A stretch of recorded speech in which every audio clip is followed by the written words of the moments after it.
Welcome to Ichiraku Ramen and thank you for joining me for another journey into the world of shinobi. Before we begin, I want to give a huge thank you to everyone who listens, supports the channel, and enjoys these stories. We wouldn't have hit over 2,000 subscribers without you. I also want to let you know the Discord server you voted for is open.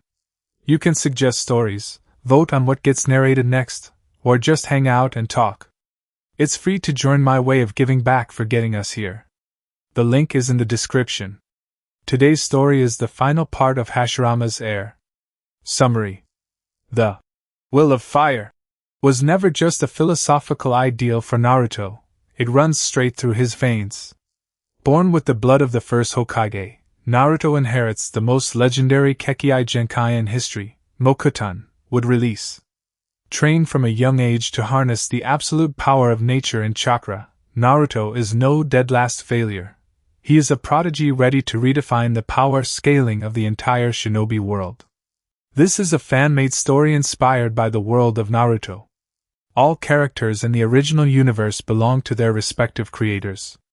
This narration is created for entertainment purposes as part of a transformative storytelling experience. The story itself was written by Kagami 1228, and full credit goes to the original author. If you would like to read the original version, the link to the story is included in the video description below. Also, if you like my content and want to keep up with future updates, hit that subscribe button and don't forget to share it with your friends. Now sit back, relax, and enjoy. Chapter 28 Pain.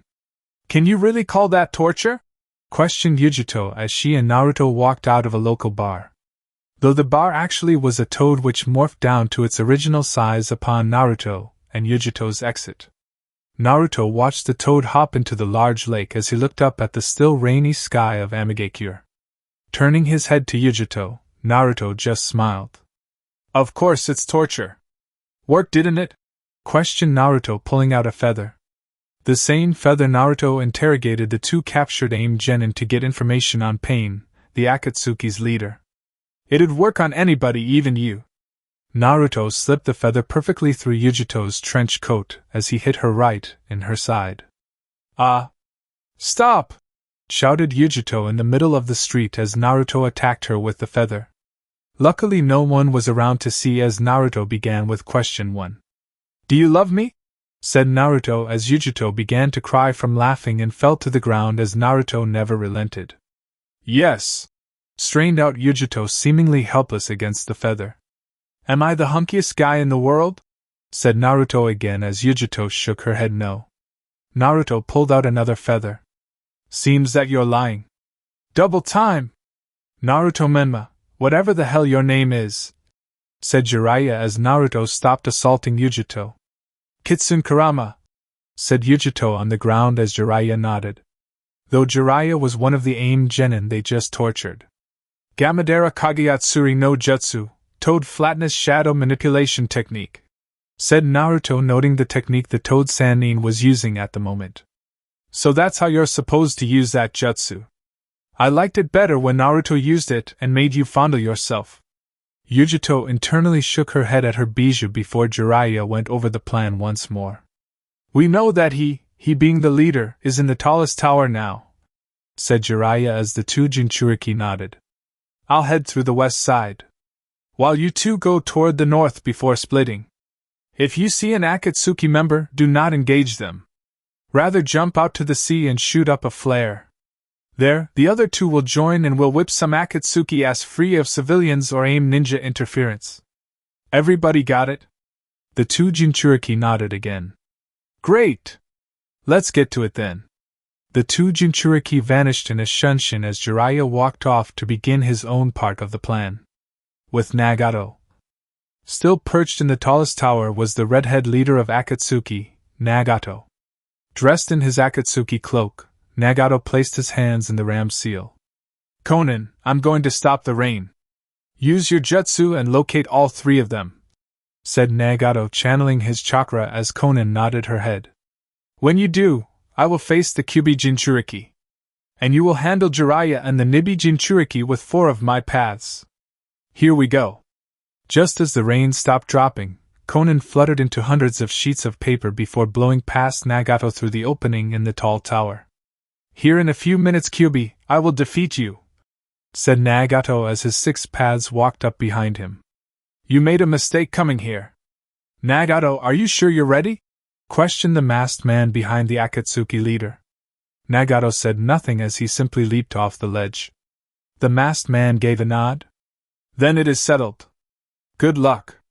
You will definitely need it." Same time underneath Konoha. 2 fireballs battled each other as Sasuke faced off against Itachi. Sasuke dominated Itachi in the battle as the fire moved closer to Itachi with every passing second. "Seems I may have been wrong," said Itachi, now standing behind Sasuke with a kunai ready. Sasuke turned an eye toward Itachi before dispelling in a poof of smoke. "A shadow clone?" The fire that once was close to Itachi immediately turned back due to Sasuke's disappearance. The fire steamrolled the Itachi clone as Itachi's eyes went wide. Wide due to Sasuke stabbing him through the chest from behind with his sword. "I'm not the same kid from back then," said Sasuke as Itachi smiled slyly to himself, unseen by Sasuke. "So it seems," said Itachi as Sasuke turned while letting his sword go. As he turned, Sasuke placed a hand over his wrist as several shurikens appeared. The Itachi Sasuke stabbed dissolved into crows as another Itachi appeared in front of him. Sasuke's tossed a shuriken that was met midway with one from Itachi. The 2 Uchihas began a sequence of shuriken and kunai tossing as clanging rang out from the metal hitting metal. Sasuke ran out of shuriken as Itachi flung 2 more of Sasuke's own shuriken back at him. Grabbing his sword again, Sasuke blocked both of the shurikens before watching Itachi jump back as a masked root ninja appeared in front of Sasuke with his tanto cocked back. "Sasuke Taicho. No, this is not your fight," said Sasuke as the root Umbu turned to look at him. "I will fight him alone. Just make sure that he doesn't leave this place if he defeats me. Understood?" As Sasuke said that, dozens of root Umbu appeared across the balcony as they all nodded their heads. The root Umbu between the 2 brothers nodded his own head before jumping back up on the balcony to watch the fight. "Seems you've taken over this program in Danzo's place," said Itachi as Sasuke simply stabbed his sword in the ground. "As I said, no more talking," replied Sasuke as he let lightning course through his sword. "Chidori Kuken, Chidori sword." An electric surge sparked across the ground erratically and widespread as it forced Itachi to jump over it. That proved unwise as Sasuke met him in midair with a Chidori in hand. Just as Sasuke ready to stab into Itachi, he noticed something off about the Itachi in front of him. "Chidori Iso, Chidori spear," said Sasuke as the Chidori in his hand extended into a spear that stabbed cleanly through Itachi. As soon as the lightning pierced Itachi, he detonated in an explosion. Another clone. Sasuke landed on the ground before catching a quick movement out of the corner of his eye. Moving his head forward, Sasuke dodged the punch from Itachi as he felt his brother wrap that arm around his neck. Sasuke attempted a punch to Itachi's gut that the elder Uchiha blocked easily before he brought Sasuke face to face with him. "He got me. Tsukiyomi Moon Reader. Amigekyo with Naruto." "Thank you," said Naruto, still disguised as Kitsune Kurama. He received dumplings from a woman as he walked away from her store. Naruto split up with Yujito several minutes ago, having decided he'd head in on the back side of the tower, while Yujito went through the front door. Naruto walked away from her store as he looked up. Naruto now stood in front of the tallest tower that the Akatsuki leader should be in. Naruto vanished in another shunshin as he appeared on the side of the tall tower. Walking up the side of it that faced the lake, Naruto attempted to remain unseen by any of the villagers. Naruto scaled the tall tower, keeping chakra to his feet to stay stuck to the building. Naruto jolted slightly as the sixth sense he garnered from his time with Jiraiya was going haywire. The same sense that most high-level shinobi have after years of experience. "My oh shit sense is going off," thought Naruto before wondering why. "I don't sense anyone near me. What's going on? Kurama, am I tripping? I don't know." "You don't know? I thought your sensing abilities were better than mine." "Oh, they are. It's just, I don't know what tripping means." I thought you said our personalities were merging. And you've seen everything in my life. How do you not know what tripping means? Questioned Naruto again as Kurama gave him a shrug. Did you just shrug at me? Naruto could feel Kurama's grin. Of course I know what tripping means. But no, I can't feel anyone near either, replied Kurama before adding. But that doesn't make sense. Your oh shit sense isn't ever wrong. Even mine is going off. That's what I'm saying, said Naruto and replied before he and Kurama heard a voice. Hello, Kyuubi. Naruto turned his head and got a glimpse of the red-headed man before getting hit hard by an invisible force. Naruto went sailing through the air as he regained his bearings before gracefully landing on the lake. You will be captured here today. Digging into his ninja pouch, Naruto tried to make headway of what just happened. What just hit me? And it looked as though he was floating in midair, thought Naruto before pulling out his flare gun. Pulling the trigger and letting the flare fly, Naruto saw the redhead appear in front of him again atop the lake. This time with two others beside him. A girl with orange hair and another guy with long orange hair. Kurama, what's up with their eyes? Naruto, those are the same eyes as Gigi, the Rinnegan. How do this guy and two others have the same eyes as the Sage of Six Paths? Thought Naruto as the male with orange hair rushed him. Naruto parried the punch that came as he then blocked the follow-up kick from the man. Gripping his leg, Naruto tossed the man away before looking and seeing the girl flow through hand seals. Kuchios no Jutsu, summoning technique, said the girl as a large bird appeared underneath her that took her and the redhead into the air. Naruto looked up at the two before ducking the punch from behind by the orange-haired man. Naruto grabbed the guy's wrist before flipping him over his head and down into the lake below him with a splash. Naruto, above you. Naruto saw dozens of eggs falling from the sky. The bird from earlier was dropping them, and as an egg hit the water, it detonated on contact. Naruto attempted to jump out of the way only to feel the first guy grip his ankles from under the water.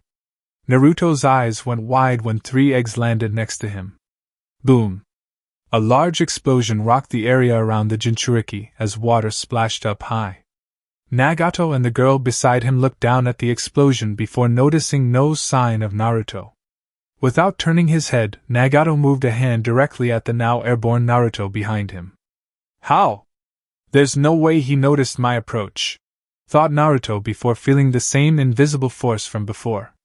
Naruto went sailing backward again as he tumbled on top of the water before stopping and sinking. As he sank in the lake, Naruto heard Kurama speak again. The Rinnegan eliminates blind spots. The 3 of them all share the same field of vision, said Kurama as Naruto listened. I'm sure you felt how cold that orange-haired male was. He's a reanimated body. Reanimated body? How is that possible? Questioned Naruto as the makeup and hair dye began to disappear in the water. Naruto's normal appearance began to shine through as he tried to make headway of what was going on. If he was an Edo Tensei, he wouldn't be cold. Is that the power of the Sage of Six Paths? And speaking of 6 paths, there's only 3 of them. Where's the rest? I hazard to guess they are with Yujito and Jiraiya. If he knows you're here, then I'm sure he knows they are as well, said Kurama before adding. And no, the piercings on their skin allow them to move. I'm assuming the redhead is the original and as such is controlling all of them at the same time. The guy must have amazing mental prowess to do all that, thought Naruto before biting his thumb underwater. Handling the shared vision while also coordinating them. Pretty impressive. Do not tread lightly, Naruto. This is not an opponent you can mess around with. I didn't get to spend much time with Gigi nor see him fight, but he did seal the beast he created me from on his deathbed. A beast mightier than me even without my chakra that fully forms it. Understood, thought Naruto and replied before placing his hand directly below him. Kuchios, summoning. Nagato continued to stare down at the spot Naruto sunk into the water for any sign of the Jinchuriki. My human path saw the boy come up behind me from the water. He's much quicker than the reports said. This is a problem as I'm not fully capable of fighting while coordinating all of my paths. It's more difficult than I first thought, thought Nagato before seeing a large orange toad rise out of the water with Naruto on top of his head. Seems he summoned a toad. My animal path will deal with that. Kuchios no Jutsu, summoning technique. Landing on the lake below, the female path slammed her hand down. A large poof of smoke occurred as Naruto and his summon disregarded that and took aim at Nagato. Katon, Gamea Enden, fire style, toad oil flame bombs, said Naruto, spewing out oil as Gamakichi fired out a torrent of flames. Nagato's bird flew down and out of the way of the large-scale fire attack as he then looked down to see a dozen Narutos coming from underneath the water at him. Let's see how you handle this. His jutsu was aimed like that to get me closer to the water so his clones could get me, thought Nagato before pointing a hand down. However, it's too late. Shinra Tensei, almighty push. Another invisible force ripped through the air as it threw the clones asunder, and they dispelled on contact with the water below. Naruto received the information from his clones as he processed it internally. He didn't use that jutsu immediately, thought Naruto, turning his head at the human path still on the lake. He saw those clones coming but waited until they got close. That either means he couldn't use the jutsu until they were within a certain distance, or there's a time limit between uses. Roughly 10 seconds or so. Naruto's thoughts ended as from the poof of smoke by the female path, a large two-headed dog came rushing out at him and Gamakichi. I got this, said Gamakichi as he unsheathed his sword. The dog continued its charge as Gamakichi timed his strike perfectly. Cutting cleanly in the spot between the two heads, Gamakichi sliced the dog into two. Gamakichi and Naruto grew surprised when the dog actually split into two dogs that now stood on either side of them.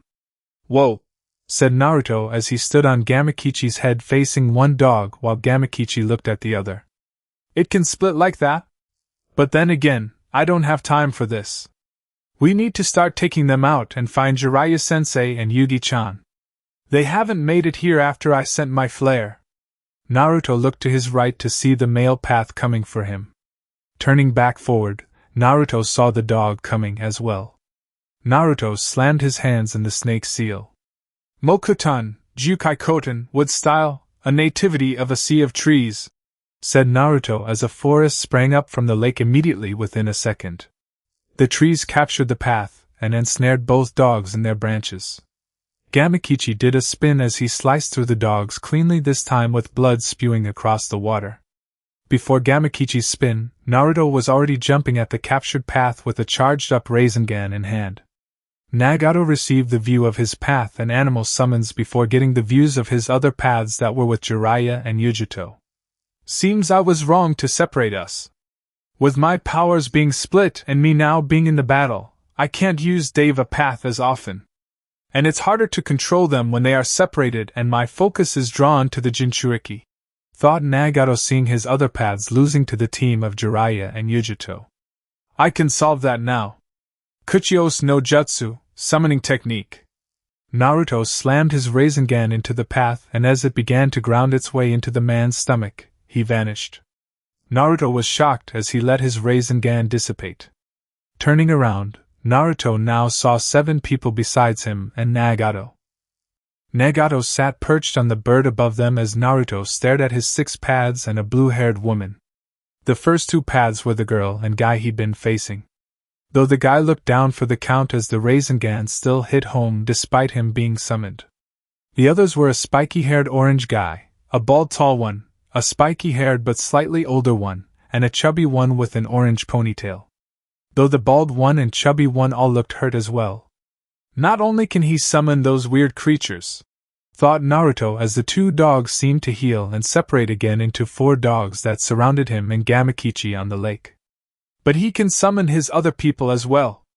Maybe that's how those 2 in Kumo got away. Jiraiya-sensei is stronger than we thought and the pains weren't moving like normal against them, thought Konan, looking mildly hurt as she looked at Naruto. He must be strong if he can keep Nagato busy whilst killing a path himself. Do not fret, Konan. We will handle him now before those 2 can join, said Nagato as Naruto's muscles tensed along with Gamakichi. Bro, what are we going to do? Naruto jumped on top of Gamakichi's head again before clapping his hands and then holding his fingers in a cross sign. We are going to stall until Sensei and Yugi-chan get here by attacking widespread. And you know which jutsu I want to use first, said Naruto as Gamakichi smiled. Gamayu Kage Bunshin no Jutsu, Toad Oil Shadow Clone Technique. All around, dozens of Narutos spawned to life. Nagato grew impressed with the boy as he noticed him now outside of the dogs and facing all of them with his clones surrounding them. And to make sure he can't use that jutsu, thought Naruto as a clone appeared beside Nagato in a Shunshin. Nagato noticed the clone and the large Rasengan in its hand as he simply blasted it away with another Shinra Tensei. 10 seconds. He doesn't waste a moment. And with Dave a path out of commission for a moment, 8 seconds. Thought Nagato turning to see Gamakichi hold the tiger seal, while Naruto placed a hand to his back. He used the smoke created by the clones to get away from us. Wonder what he'll do now? So many clones, thought Conan before noticing all of them just smirking. Why do they have that look? Nagato's eyes widened when he realized that the toad was building up fire chakra. The Naruto clones turned to oil that settled all across the lake in a wide area in front of Naruto and his toad. For seconds, I won't make it in time to block this. He's going to dash. Katan Choshinsei Fire Style, Supernova, said Naruto as Gamakichi blew out a powerful torrent of wind-enhanced flames. The fire reached the oil and immediately spread across the lake in a fiery explosion. Nagato's dog summons baked in the fire before dispelling in a poof of smoke. That worked better than I thought it would. Shimaba-sama never let us fully use it on MT Mayaboku. I have to say, that is everything I thought it would be, said Gamakichi before turning his head to the large bird in the sky. Seems he managed to summon them though. At least we got the dog. I'm sure that thing would have annoyed us. Naruto also looked up to see Nagato atop his bird with all of his paths and Conan with him. Of course he can summon too, why'd I think it'd be that easy? Said Naruto as he then noticed the path he killed standing. The others who looked hurt were fully healed as well. Wait a minute, what's going on? Nagato didn't allow Naruto the chance to figure it out as his 6 paths came charging after the Kyubi Jinchuriki and his large toad. Konoha Hokage's tower. Sure, so are you okay? You've stared at that mission report for almost 30 minutes. Yes. I'm fine, just worried is all, said Tsunade as Sakura nodded her head in understanding. It'll be fine, Tsunade-sama, said Sakura with a small smile. None of that worrying gets you anywhere according to Naruto. He'll be back. All 3 of them. Tsunade nodded at Sakura just as Shizen walked in the room. Yes, but you know what happens if they do all come back, right? Said Shizen, causing Sakura to smile, and Tsunade's eyes to widen again in worry. Little black dress. Tsunade could see Jiraiya's lecherous eyes on her, as she shivered slightly.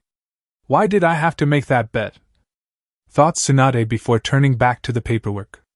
The Root Umbu are being integrated well, kinda. Speaking of Root, I wonder what Sasuke is doing? Probably nothing important. Underground Root Base. 71 hours, 59 minutes, and 59 seconds, said Itachi standing in his Tsukiyomi with Sasuke. Itachi watched on as he made Sasuke relive the night of the massacre. Only this time, through Itachi's viewpoint. It seems your eyes aren't strong enough to stop this genjutsu. Sasuke could only agree as his body moved to its own accord and continued to cut down Uchihas left and right. Itachi watched Sasuke slay all the Uchihas and could see a tear forming in his eye. Itachi's eyes widened, seeing it was a tear of blood. As if the entire world was made of glass, a large split broke it in half. Then another split followed by another and another. That continued to happen over and over until the world crumbled, and they were brought back to reality. In reality, Itachi still had a hand to Sasuke's neck while his other gripped Sasuke's fist. The only difference, Sasuke's left eye spun fast before coming to a stop. Pain hit Sasuke hard as he felt Itachi push him away before backing up. Itachi clutched his eye as the pain hit him as well. You broke it. said Itachi, still standing with a hand over his eye as he looked at Sasuke, still on one knee with a hand over his eye. You broke my Tsukiyomi. Sasuke shakily stood up as he looked at his elder brother. How's your eyesight, Itachi? Itachi just stared out at Sasuke as his vision only allowed a blurred, shadowed version of his little brother. You can barely see, right? Itachi never answered Sasuke as he moved his hand down and looked at Sasuke. I know yours aren't as bad as they should be, said Itachi as he added. You have Naruto-kun cells in you. Sasuke nodded his head as he touched the patch on his shoulder. Yes, it definitely helps. But it's not a permanent fix. Luckily, by the end of this battle, I'll have the permanent fix. You can't compete with me as you are now. Itachi gave Sasuke a daunting look as if saying, how do you figure? Sasuke just smiled. Because I have more chakra than you. And my eyes can use more jutsus than yours. And if that wasn't enough, I'm already fighting a dead man. If I just stall, your sickness will kill you anyway. Danzo, you knew more about me than you let on, thought Itachi, realizing how Sasuke received information on him. Sasuke then watched Itachi unzip his Akatsuki cloak before tossing it to the side. A reddish-orange chakra began to bask Itachi before he looked out at Sasuke. If you're so sure, then I may as well show you my trump card now. He's still fighting, thought Sasuke, seeing his brother's Susanoo. A purple cloak began to surround Sasuke as he activated his own Susanoo. This is just a formality at this point. Sasuke's Susanoo formed a bow and shield. Itachi's manifested a sword and shield. A special sword and shield that Sasuke recognized. That's the sword of Totsuka, and the Yata mirror. Orochimaru had been searching for them for so long, and you had them both, said Sasuke, trembling as Itachi nodded. Sasuke fired an arrow at Itachi only for the Yata mirror to deflect it into the wall. No, I won't lose. I can't lose. This fight is over, said Itachi as his Susanoo began making its way towards Sasuke, blocking Sasuke's Susanoo strikes with ease. Your eyes are mine. My illness can be healed. Sasuke rapidly fired several more arrows, but just like before, Itachi's Susanoo blocked them all with the Yata mirror. It's impossible to get past that spirit item, it's the perfect defense. And that sword seals anything it pierces, thought Sasuke as he felt his body racked with pain from the fast use of those arrows. This is not looking good. I thought he would want to die. Itachi's Susanoo met Sasuke's in a clash as the two ethereal beings roared at one another. A power struggle ensued before Itachi's Susanoo simply stabbed through Sasuke's Susanoo's arm. No, no, no, no, thought Sasuke as he felt his chakra leave him and get sucked into the jar that held the Totsuka sword. It just sealed the chakra used to form my Susanoo. Was Kachan wrong about Itachi? Tears of blood were flowing down both brothers' eyes as they stared at each other. Sasuke could feel the pain inside of him as he struggled to look up into his brother's eyes. How do you keep going? Said Sasuke before adding. I have Naruto cells and I can barely move. I thought you wanted to die. Itachi just smiled at Sasuke before moving his hand to Sasuke's face. It seems you were wrong, little brother, said Itachi as the moments with his brother flashed through Sasuke's mind. Forgive me, Sasuke, this is the last time. Amigaki, your tallest tower. Oh, it seems Nagato isn't used to his new legs, said Zetsu as he looked out at the fight between him and Naruto. His fighting is not as crisp as it used to be. Looking at the fight as well, the masked man sat right next to Zetsu. Maybe so. But that'll be good practice for him. And show him firsthand that he isn't ready to face the Kyuubi Jinchuriki as he is. True, the Jinchuriki hasn't even accessed his Bijuu's power yet, said Zetsu before adding. But Nagato does have his paths all together now, and it should be interesting to see what happens. The other half of Zetsu decided to offer his own opinion. That is true. But as Toby said, the Kyuubi Jinchuriki has yet to show his full power. A power we really don't know the full extent of. I have a way we could find out though. Zetsu perked up hearing the masked man. Keep watching, Zetsu. I shall spark the Kyuubi Jinchuriki here soon and we'll see his full power. Or Nagato will simply capture him if his mind can't handle what I have to show him. The masked man disappeared in a vortex as Zetsu kept his eyes peeled on the fight. This will be entertaining. The white half of Zetsu could only agree with its counterpart. With Jiraiya and Yujito. They were summoned? Questioned Yujito as she followed behind Jiraiya in her Jinchuriki cloak. Jiraiya sat in his Toad Sage mode with the two elders on each shoulder as he turned his head to the Nibi Jinchuriki. It's just a guess. I'm sure that they all went to Naruto because we were kicking their asses, said Jiraiya as he turned his head back. But didn't it seem too easy? There's no time to worry about that, Jiraiya-chan, said Fugaku, the elder Toad Sage. We need to find Naruto-chan if he is facing more. We were fighting when the flare went up in the air and Yujito spotted us when she was running toward him. The boy could be in serious trouble. Maybe captured. No, that wouldn't make sense, replied Yujito as Jiraiya elaborated. Exactly, Naruto has to go last, said Jiraiya as he added. He is the Kyuubi and from what Gaara said, Shikaku was sealed in a statue. Meaning, the Kyuubi's weight would most likely destroy it if it were sealed in before all the others. A theory Naruto came up with. That may be true. But then again, if he already has 6 of them, would it not be okay to seal the Kyuubi? Maybe the statue won't crack with those other 6 in there, said Shima, this time getting Jiraiya to contemplate it. You could be right, it's just Naruto's theory and not a proven fact. But we don't want to find out, said Jiraiya as he finally saw the lake. Jumping out on top of it, Jiraiya noticed a string of explosions occur. That must be where my apprentice is. Let's get there. Jiraiya then paused for a second as he looked behind him to not see Yujito. Where's Yujito? Questioned Jiraiya before seeing the Nibi Jinchuriki come jumping on the lake beside him outside of her cloak. Kids this way. Right, felt like getting rid of that disguise, replied Yujito as she followed behind the Toad Sage. With Naruto. Naruto came jumping out of the smoke caused by several explosions as he was missing the right sleeve of his shirt, and his right pants leg was singed up to his shin. Blood covered several parts of his body, and he had a bruise across his right cheek as he looked at the smoke cloud in front of him. Okay, this is way tougher now, thought Naruto as the smoke cleared and Nagato's 6 pads stared at him. The bald one was placing his forearm back into his elbow as if he was a robot. That guy is like a machine. The one with spiky hair can use that invisible force jutsu. The girl can summon anything, it seems. The guy with long hair hasn't shown much but weak taijutsu skills. The fat guy with the ponytail can absorb chakra.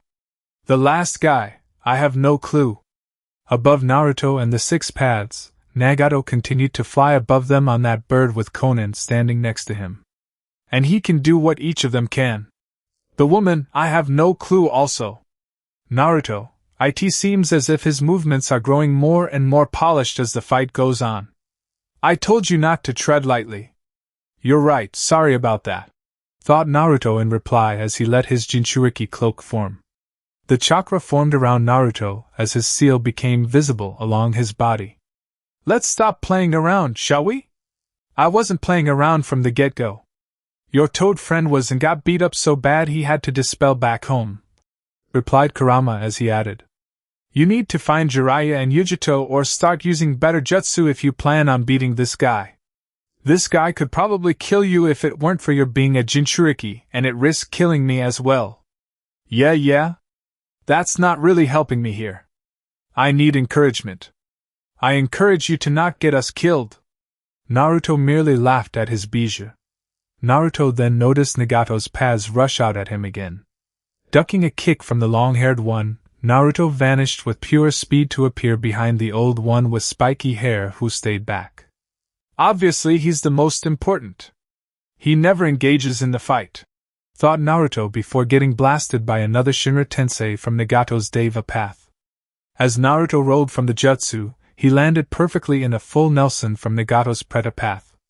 Thinking he was going to easily overpower the path was a grave mistake by the Jinchuriki. Wait, what? I can't move. I told you to stop playing around. Naruto's cloak began to disappear as Nagato's Preta path easily began to absorb his chakra. I didn't know he could absorb Bijou chakra too, thought Naruto in a panic, feeling an immense strain on his chakra. That is enough, Kyuubi.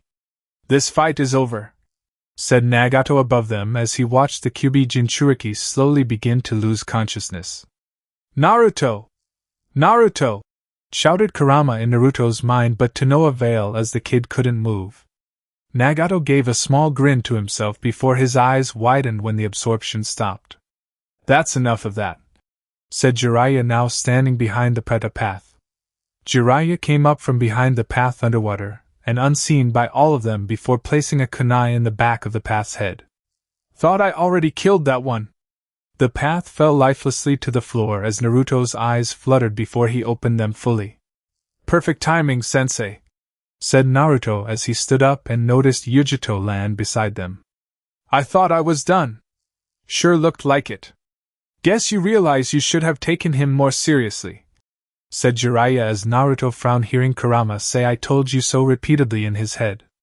Jiraiya summoned a small toad that swallowed the path whole before dispelling. That'll keep him away for good.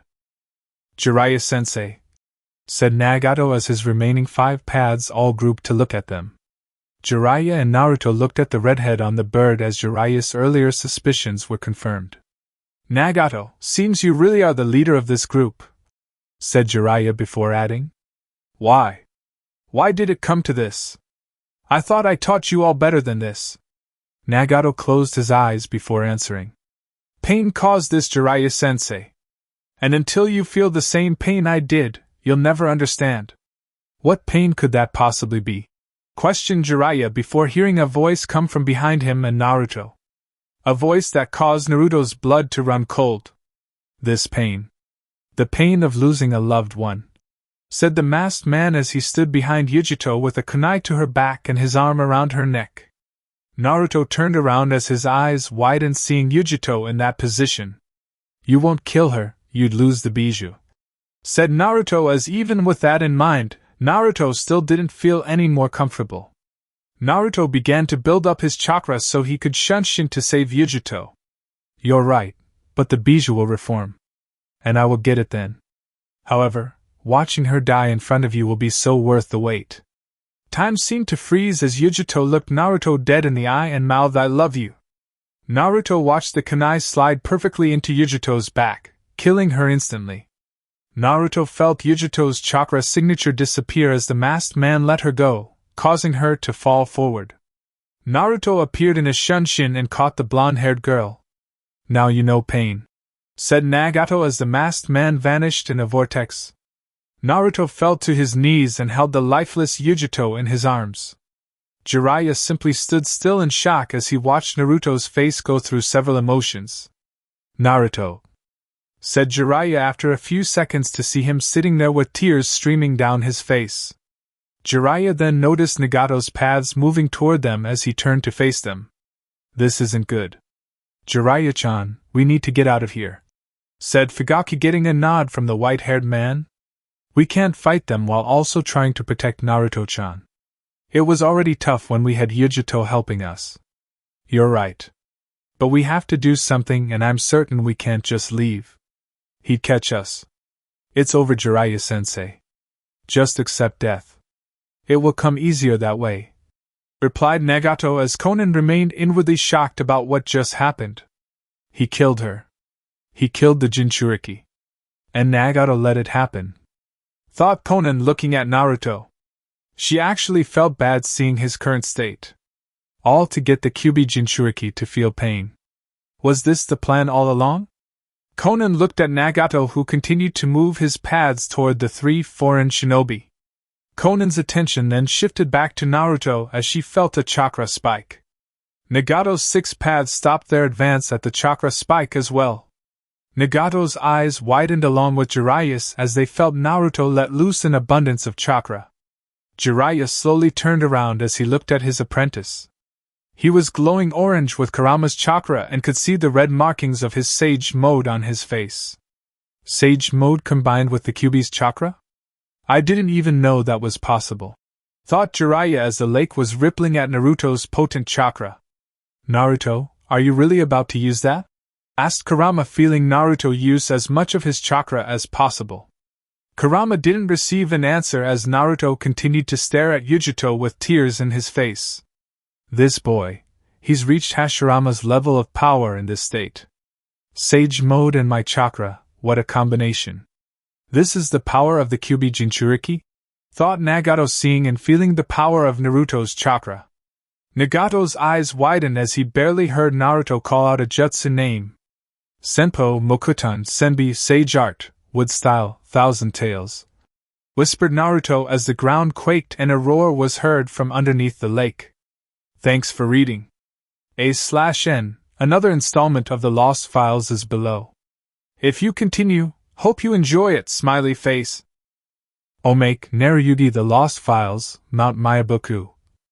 Waking up with a yawn, Naruto opened his eyes as he looked down to see Yujito with one leg over his legs and her head on his chest. Naruto smiled as he kissed the top of the Nibi Jinchuriki's head and slowly made his way out of the bed. Ninja skills on point, thought Naruto as he managed to get out without getting grabbed and put back in place by a still sleeping Yujito like usual. Ha, you got lucky, said Kurama in Naruto's mind as the Jinchuriki scratched his groin and headed to the bathroom. Relieving himself, Naruto brushed his teeth as he walked back into his room. Bet you can't do it again. Bet I could, but I'm already up and awake, thought Naruto in return before getting dressed. Naruto then formed a familiar hand seal. Kage Bunshin no Jutsu, Shadow Clone Technique. In several quiet poofs of smoke, 5 Narutos now stood in front of their original. Nodding their heads at their boss, the 5 clones ran through the hand seals for the summoning technique. Do work today, guys. We're close to getting down Dad's jutsu, said Naruto as the clones smiled before disappearing. Where'd they go? Questioned a sleepy-eyed Yujito. Good morning, said Naruto as he kissed Yujito a few times. Good morning, said Yujito in return as Naruto blanched slightly. What is it? Morning breath, replied Naruto as Yujito blushed slightly. Naruto then kissed the girl a few more times. Yeah, definitely morning breath. Stop kissing me so I can brush my teeth. I don't know, I weirdly like it. Naruto kissed Yujito deeply once more before allowing her to get up. He then remembered her question. My clones went to empty Mayabuku. How did they do that? Questioned Yujito as she got out of the bed and headed to the bathroom. They reverse summoned themselves, said Naruto as he heard Yujito brushing her teeth. I didn't know you could do that, said Yujito muffled due to the toothbrush still in her mouth. Yujito then spit and rinsed her mouth out as she headed back into Naruto's bedroom. So, you're saying I could do that and would be sent to whatever animal favored me? It's not that simple, Yugi-chan. Jiraiya-sensei got lucky when he did it. Another kid in Konoha tried the same and nobody has heard of him since. Apparently, his animal ate him. Guess I won't be trying that anytime soon, said Yujito before bringing Naruto in for another kiss, a longer one this time. How's that? Minty fresh. I like the morning breath better though, said Naruto before smacking Yujito on the butt and telling her to get dressed so they could go eat breakfast. 40 minutes later. Come back soon, you two, shouted the waitress as she waved goodbye to Naruto and Yujito.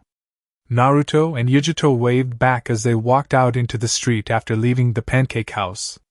That place really does have the best pancakes ever, said Yujito as she smiled happily. Heard that, said Naruto as he then looked over at Yujito. Well, Yugi-chan, I have the day off. What would you like to do for the rest of it? Hummed Yujito as she thought about the question. Naruto and Yujito continued to walk through the Konoha streets as Naruto was greeted by several civilians who recognized him. I got it! And what would that be? Well, I thought about the clones earlier going to empty Mayabuku. And how Gamakichi always tells me to come, said Yujito as Naruto realized where she was going with this. Why not show me empty Mayabuku? If it's allowed and all. That sounds awesome. I personally haven't been back in a while, said Naruto before adding. Plus, Ma and Pa would love to see you. Why not? Yay! Shouted Yujito with joy before jumping to Naruto and planting a kiss on his lips. Pulling back, Yujito and Naruto heard several whistles. Woo! Said several women watching the kiss as one of them spoke. Put a ring on it already, Naruto-sama! Yujito just nodded at the women as Naruto laughed sheepishly before vanishing in a shunshin with the Nibi Jinchuriki. Appearing on top of the Hokage stone faces, Naruto ran through several hand seals after biting his thumb. Kuchios! Gamakichi appeared from the poof of smoke. Yo! What's up, Naruto? Said Gamakichi, fist bumping with Naruto, seeing how there was no imminent danger. Gamakichi then looked over as he smiled. And hello to you, Yujito-chan. Looking good as always. Yujito smiled with a blush. Thank you, thank you. You're way too good for this guy. Why are you with him? Shouted Naruto as Yujito just patted his shoulder, calming him down. He got lucky, said Yujito as Naruto just smiled. Thank you, Yugi-chan, said Naruto before realizing what she said. Naruto-kun summoned you here because we were wondering if it was okay if we came to empty Mayabuka today? Questioned Yujito as she added. I mean, Naruto would just appear normally, but I'm not sure if it'd be okay if I just showed up. Gamakichi just nodded his head though. Of course you can come. You just can't be summoned like Naruto could. So you have to walk there. Well, how long is the walk? Questioned Yujito with a smile as Naruto looked at her. About a month, said Naruto as Yujito's mouth hung geki. Don't worry, I know a shortcut. Oh, thank goodness, said Yujito as Naruto turned to Gamakichi. See you in a bit, said Naruto as Gamakichi mock saluted and disappeared in a poof of smoke. Naruto then turned to Yujito as he smiled. You have to wear this though. What? Questioned Yujito as Naruto pulled out a blindfold. Really? It's a secret entrance, my dear, said Naruto as he placed the blindfold around Yujito's eyes. A few seconds went by as Yujito just stood still with her eyes covered. Naruto-kun? Questioned Yujito as Naruto didn't make a peep. Are we going there or not, MMPH? Naruto planted a kiss on Yujito before ending it. Once it was over, Naruto pulled the blindfold off Yujito's eyes as she smiled and looked around. So this is empty Mayabuku, said Yujito before turning around. You kissed me so I wouldn't mark the territory once we vanished in that shunshin. Sneaky you are. Naruto just smiled before leading Yujito through the pretty scenery of the sacred Toad Lands. After about an hour of just exploring, Naruto took Yujito up the mountain range to a large, open building. Directly in the middle of that building sat a stone chair. And in that chair sat an ancient-looking toad with a size comparable to Gamakichi. And this is the Elder Toad. The highest authority here, said Naruto as Yujito nodded her head. Naruto then turned to the toad as he cleared his throat. Wake up, you old toad! Tell me my prophecy! Naruto-kun! Exclaimed Yujito at Naruto's brashness toward the toad, especially after just figuring out he was the top toad. Yujito then shrugged as she realized Naruto didn't really care much for those above him in his home village either. Naruto noticed the elder toad didn't move and figured he'd leave him alone. Naruto then pointed at the elder toad before speaking. I'll be back. And you'll tell me my prophecy, said Naruto as he slowly put his finger down and led Yujito further into the mountain. Naruto smiled when he reached a small hut and recognized the chakra signature inside. Shimaba-chan. Yujito and Naruto heard the sound of a toad jumping toward the door as it opened a few seconds later. Opening the door, the small elder grinned heavily at the young man in front of her. Naruto-chan! You're back, said Shima before noticing the girl holding Naruto's hand. And you finally brought her. Shimaba-chan, this is Ni Yujito, said Naruto before turning to Yujito. Yugi-chan, this is Shima-sama, one of the elder toads. Hi, said Yujito with a smile as Shima beckoned them in. Naruto-chan, I never knew she was so pretty, said Shima as Yujito smiled and thanked her. How did you do it? Why is everyone downing me about my relationship? Asked Naruto before he pushed his chest out and put on a shimmering white smile. I am the man. You know it. Yugi-chan knows it. Bingo books know it. Don't try to play me. Naruto then looked down to see Yujito and Shima totally ignoring him and carrying on their own conversation. Naruto's chest deflated seemingly as he just listened to the two women speak. Oh, so you're from Kumo the Cure, said Shima as she smiled. You must be strong to be able to keep Naruto-kun in line. I believe I have a few skills. Would you mind sparring with me then? A spar? Questioned Yujito as she looked over to see Naruto shaking his head no. Yujito frowned slightly at Naruto before turning back to Shima with a smile. Sure, sounds like a good time. Great, said Shima as she led the Nibi Jinchuriki outside. 30 minutes later. I tried to warn you, said Naruto as he held an ice pack to Yujito's head. Shima-bachan may be old but she is strong. Whack. OW! Groaned Naruto after receiving a rolling pin to the head for the old comment. Naruto then turned back to Yujito. But at least she likes you. Yujito just nodded her head slightly. Yeah, she kicked my ass and then threatened me. Shima-bachan is motherly like that. And very protective of me, said Naruto as Yujito looked at him knowingly. Well, come, Yugi-chan. I have more to show you. Yujito groaned slightly before noticing Naruto's gesture for her to get on his back. Smiling at the Kyubi Jinchuriki, Yujito easily climbed aboard as she allowed Naruto to carry her around. Hours passed by effortlessly as Naruto continued showing Yujito the beautiful land. They played with the tadpoles and younger toads, executed pranks with Gamakichi on several of the other large toads, and even took a swim through the beautiful lake. Today has been perfect, said Yujito as Naruto nodded his head with a smile. Gamakichi also nodded his head. Yes, today has been perfect. Yujito has a killer figure, bro. You really got lucky. I know, right? Said Naruto as he closed his eyes. Just look at that sunset, said Yujito as Naruto and Gamakichi watched the sun paint the sky. The colors are just so pretty. Yeah, it is, said Naruto before he and Gamakichi fist pumped. Yujito noticed the movement as she wondered what for. Noticing her questioning gaze, Gamakichi decided to answer. The freaks come out at night, said Gamakichi with a grin as Yujito's eyebrows arched. It's party time. A party? Questioned Yujito. A toad party? A sage toad party, Yugi-chan. And ain't no party like a sage toad party. Gamakichi continued without missing a beat. 'Cause a sage toad party don't stop. 3 hours later. Naruto sat at a table as he stared at the toad on the other side of it. The boss toad, Gamabunta. Leaning over Naruto's shoulder, Yujito placed her head directly next to his as she also looked at Gamabunta. Naruto-kun, said a pantsless Yujito before she let out a drunk hiccup. The hiccup almost knocked off the crown on her head. You can do this. Don't let him beat you. A shirtless Naruto nodded his head, almost losing the pair of boxers on his head. I got this. Gamabunta can hang this time, said Naruto before picking up the sake cup. Several toads surrounding them all watched as Naruto downed the liquid before slamming the cup back on the table. Uhup! Shouted the toads as Naruto drunkenly grinned at Gamabunta. That's 42 sucka!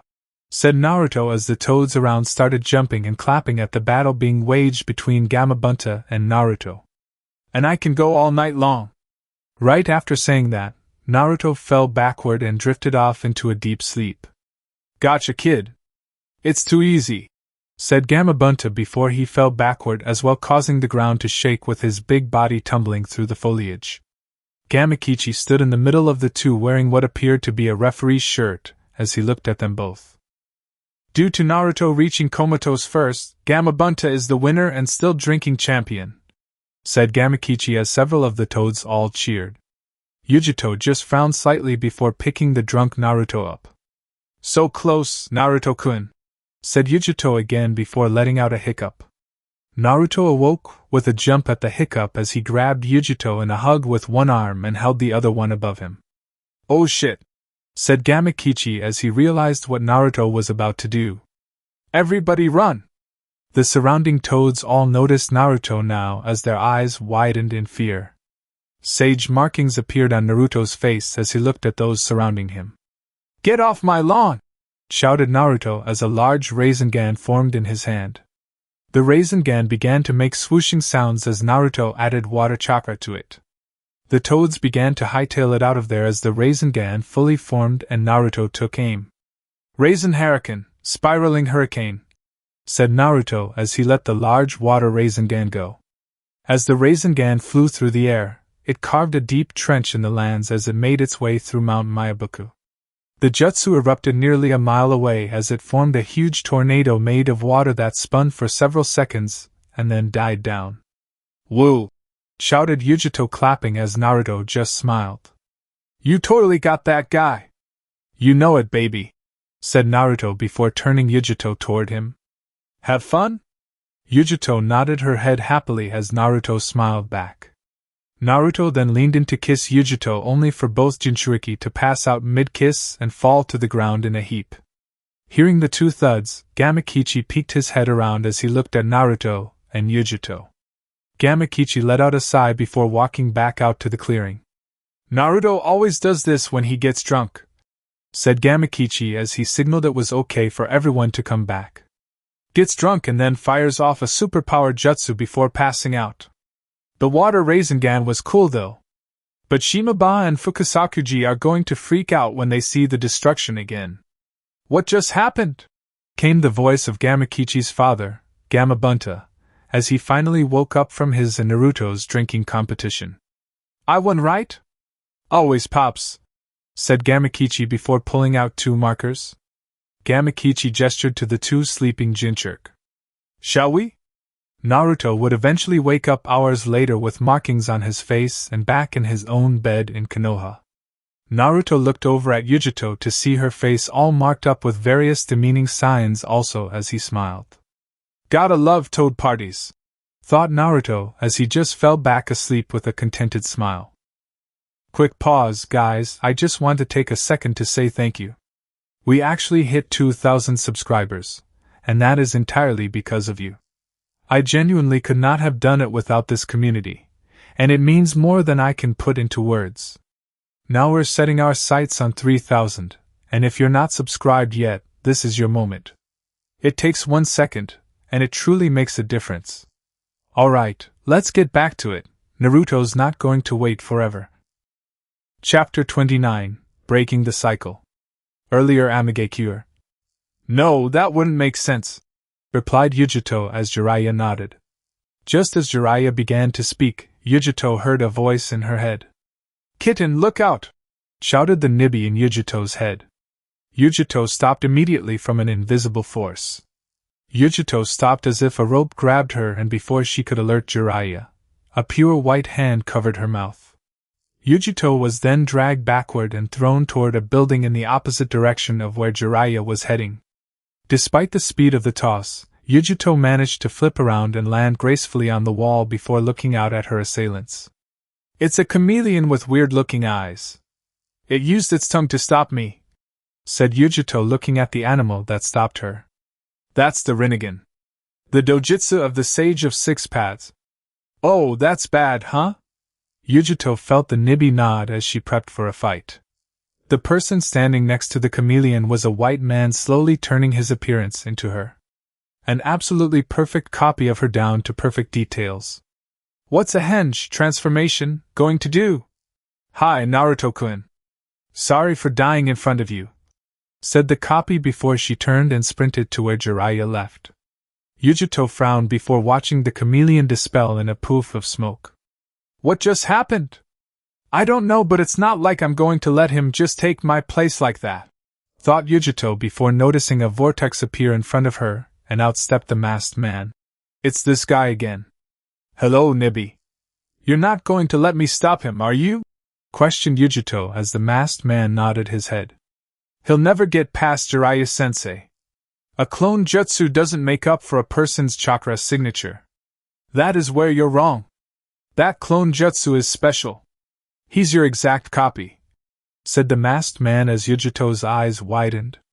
And when I kill him in front of Naruto, your boyfriend will react in one of two ways. He'll crumble and become useless. Or he'll destroy everything in his path. Each of which I'm fine with, as they'll serve a purpose. He crumbles, we'll capture him. He destroys everything, he'll show me his strengths so I can exploit them in the future. A win-win situation. So you just stay put. Naruto-kun, thought Yujito as she saw the masked man put up a barrier to keep her from trying to spike her chakra and alert him. It also served the purpose of not allowing her to leave, as she realized it was a powerful barrier. I have to find a way to get to Naruto-kun before something bad happens. With Naruto present. Senpo, Mokuton, Senbi, Sage Art, Wood Style, Thousand Tales, whispered Naruto as he clutched to the lifeless Yujito in his arms. The ground trembled as a thunderous roar was heard from underneath the water. Jiraiya, the toad sages on Jiraiya's shoulders, Nagato and Konan all bore witness to a massive wooden fox emerge from the lake below. Konan stared with wide eyes as she saw how massive the wooden fox was. More than half the size of her entire village. Is this the power of a god? Thought Konan, baffled at the fox's size and the power it emanated. We can't compete with something like that. There's no way. Konan looked over at Nagato to see him unyielding in the face of the massive fox. Konan became surprised that Nagato continued with a fearless face, as no matter who you were, that fox was definitely imposing.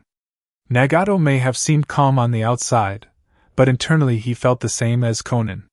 The fox stood at full height with Naruto sitting atop its head holding Yujito and Jiraiya standing there amazed at its size. This is something like a fairy tale, thought Jiraiya as he looked down at the fox to see all the tails swishing. Are there really 1,000 tails? Maybe those stories Sensei used to tell about what Hashirama-sama could do were true. This is inhuman. Sensei. What's up, kid? Is this real? Asked Naruto as Jiraiya empathized with the young man. He'd seen Tsunade go through the same basically. This is a genjutsu. There's no way, right? There's no way. There's no fucking way. The Kyuubi's influence is increasing.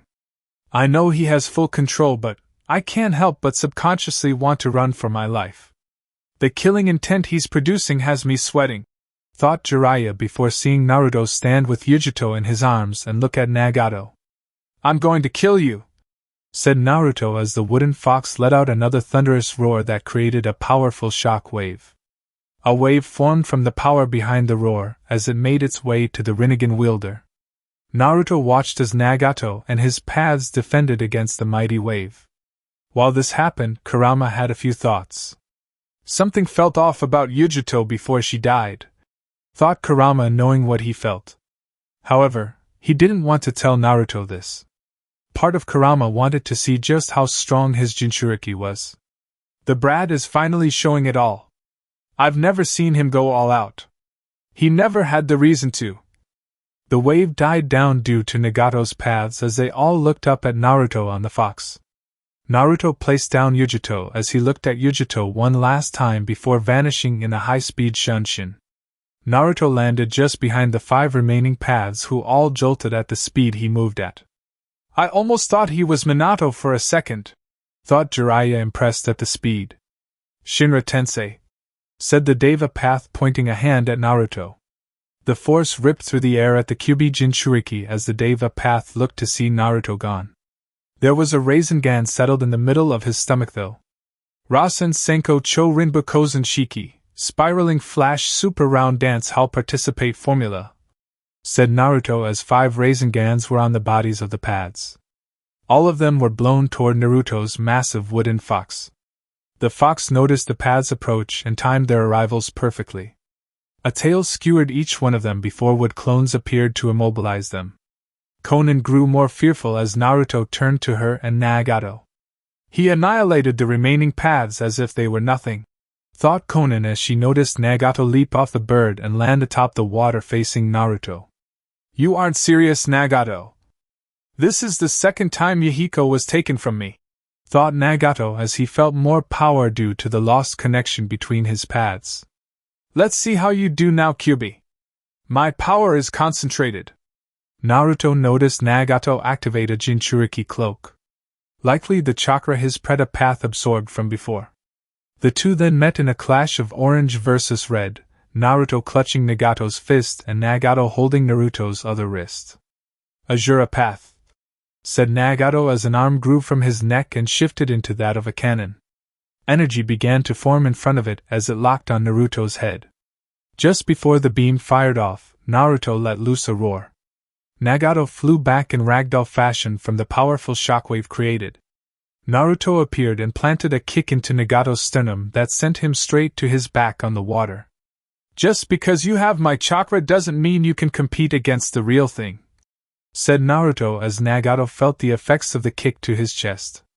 I wonder if you know the pain you caused me just now. Of course, Dash. Shut the fuck up. I didn't ask you to say anything, said Naruto as he placed his hands in the snake's seal. Naruto channeled chakra as his fox's eyes glowed before it let out another roar. A wood clone spawned to life out the senbi as the clone looked over at Yujito. I am going to show you the true definition of pain.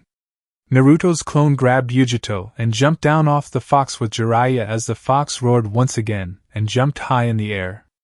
Nagato noticed the trajectory of the jump and realized it was heading for his village. Nagato scrambled up and began a sprint toward Amigekure in an attempt at stopping the fox, but it was for naught.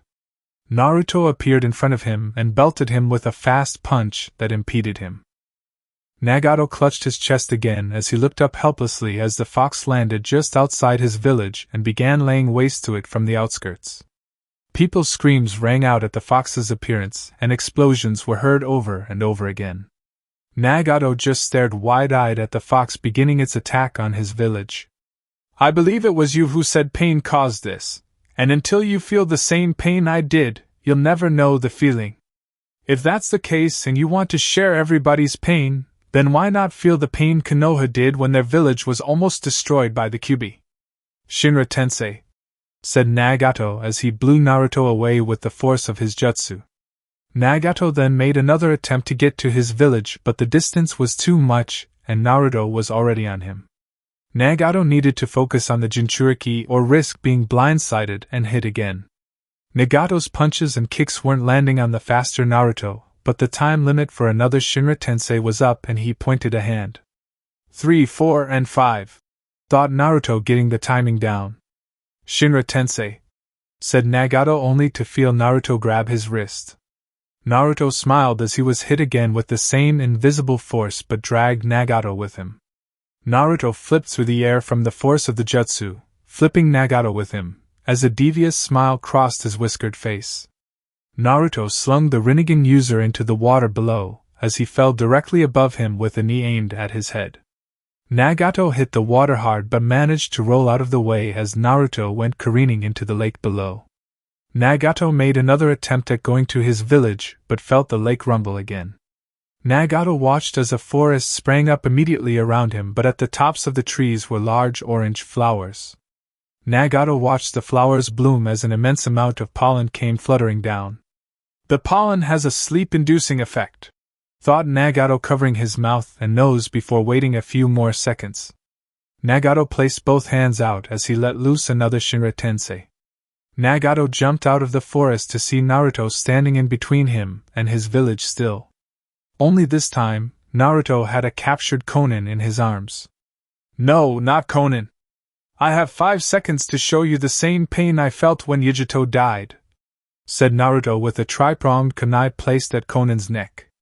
Konin normally would have been able to turn to paper and avoid the jutsu, but the chakra suppressing wood entangled around the rest of her body stopped that.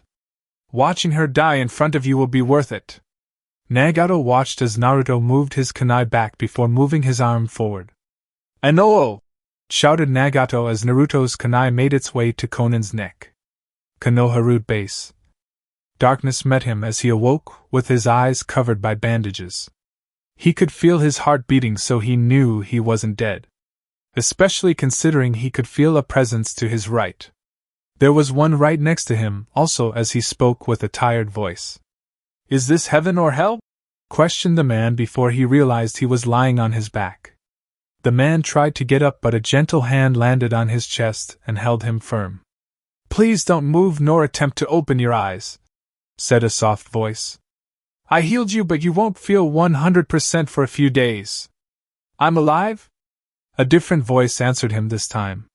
Yes, you are Nai-san. It was Sasuke. The man was confused hearing his little brother's voice. Knowing Itachi was confused, Sasuke spoke again.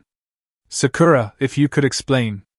Your sickness, I healed it, Itachi-san. Sasuke-kun gave me the notes on it and I solved it from there.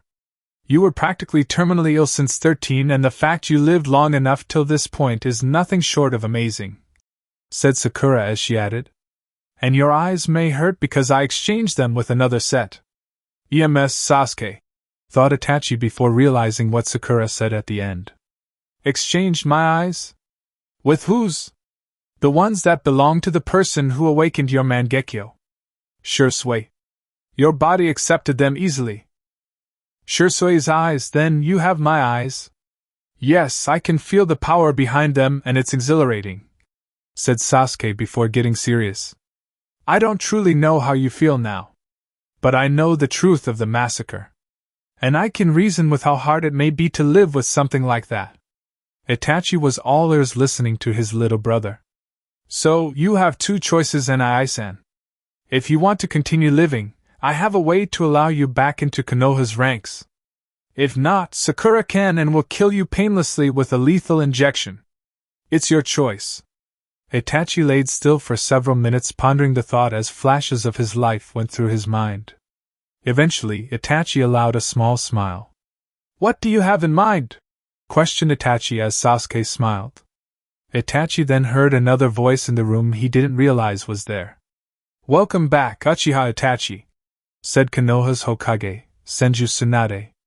Itachi's eyes would have opened in shock if not for the bandages wrapped around his face keeping them shut. Sakura noticed Tsunade's look and understood as she began to make her way out of the room. Tsunade-sama, thank you. Tsunade smiled as she walked out of the room with a few more words before fully departing. Heal up fast now. The world continues to spin and there are still bad guys to kill, said Tsunade as she walked out of the room after Sakura to allow the two brothers time alone in the comfort of the small room located hundreds of feet below Konoha. Amigekyo earlier with Jiraiya. Standing atop the massive fox, Jiraiya watched his student place Yujito down and vanish in a high-speed shunshin. Naruto, said Jiraiya as he watched his student lay waste to all of Nagato's paths in the span of a second after landing. Even Fukasaku grew shocked at Naruto's ability. When did Naruto-chan get so strong? The chakra he's emanating. This fox he created. And he's still able to fight with such vigor. Jiraiya-chan, did you know he was this strong? I had an idea beforehand, kind of. Then again, not really. I've never seen his full might before. The boy did train heavily using clones, but I didn't think it would result in this, said Shima as the three toad sages noticed a wood clone grow out of the fox right next to them. The wood clone grabbed Yujito as he turned to Jiraiya. We need to get off this fox, said the clone as he jumped off the fox, followed by Jiraiya. As they were falling, Jiraiya noticed the fox roar and jumped toward Amigekyo. He's going to destroy an entire village, said Jiraiya as he looked at his apprentice. His personality really is becoming more like the Kyuubi. Fukasaku noticed Naruto's intent and hearing Jiraiya, he posed a question. His personality is becoming that of the Kyuubi? Seeing Jiraiya nod, Fukasaku realized the reason. He unlocked his seal. The Naruto clone nodded his head. And I know boss's thoughts. He will destroy that village given what he was thinking just then. Normally he wouldn't, but with Kurama and him sinking, it gave him some of Kurama's maliciousness. Which is a good thing, but innocent lives will be lost, said Jiraiya as he watched the fox begin its assault on the village. As the fox began, Jiraiya noticed Naruto stopping Nagato from advancing and attempting to protect his village with tall, flowering trees. The Toad Sages and Naruto's clone then watched as Naruto easily grabbed Konan as she became distracted with looking at her village and watching Nagato, trying to figure out which one she should protect. He's going to kill her in front of Nagato.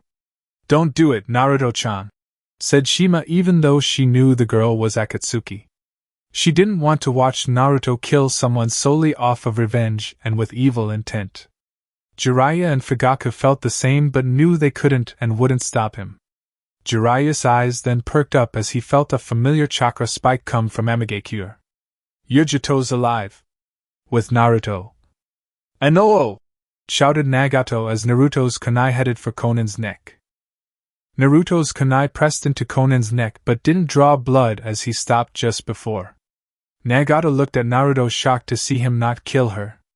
Naruto removed his kunai as he shook his head. This isn't me. My sensei taught me better," said Naruto lowly as he put his kunai away. You didn't do it?"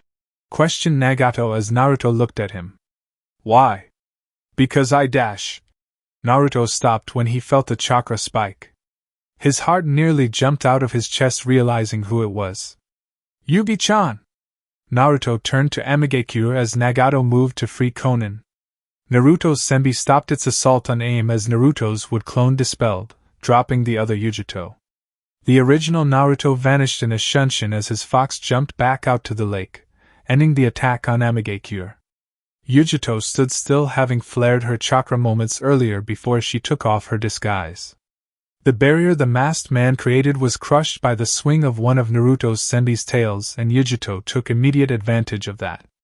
The masked man noticed the barrier dispel, and upon Yujito flaring her chakra, he left her, realizing the Kyuubi Jinchuriki would immediately head this way. He was proven right as seconds later. Naruto appeared in a shunshin, still accessing his Sage Jinchuriki mode. Naruto stared at Yujito as his heart stopped aching from the events that happened earlier. "Please tell me this is real," said Naruto as he walked slowly to the blonde girl. "Please tell me this is real. Say something, please." Naruto stopped in front of Yujito as she could feel Naruto's emotions fluctuating wildly. Yujito wrapped her arms around his neck as she whispered in his ear. "Yes, Naruto-kun. This is really me," said Yujito as she felt Naruto slowly moving his arms around her to hug her back. "The other me was a clone. Some kind of special clone that guy made somehow. I saw your fox. Are you okay?" "No, I wasn't." Yujito felt a tear land on her shoulder as she moved her head back to look at Naruto's face.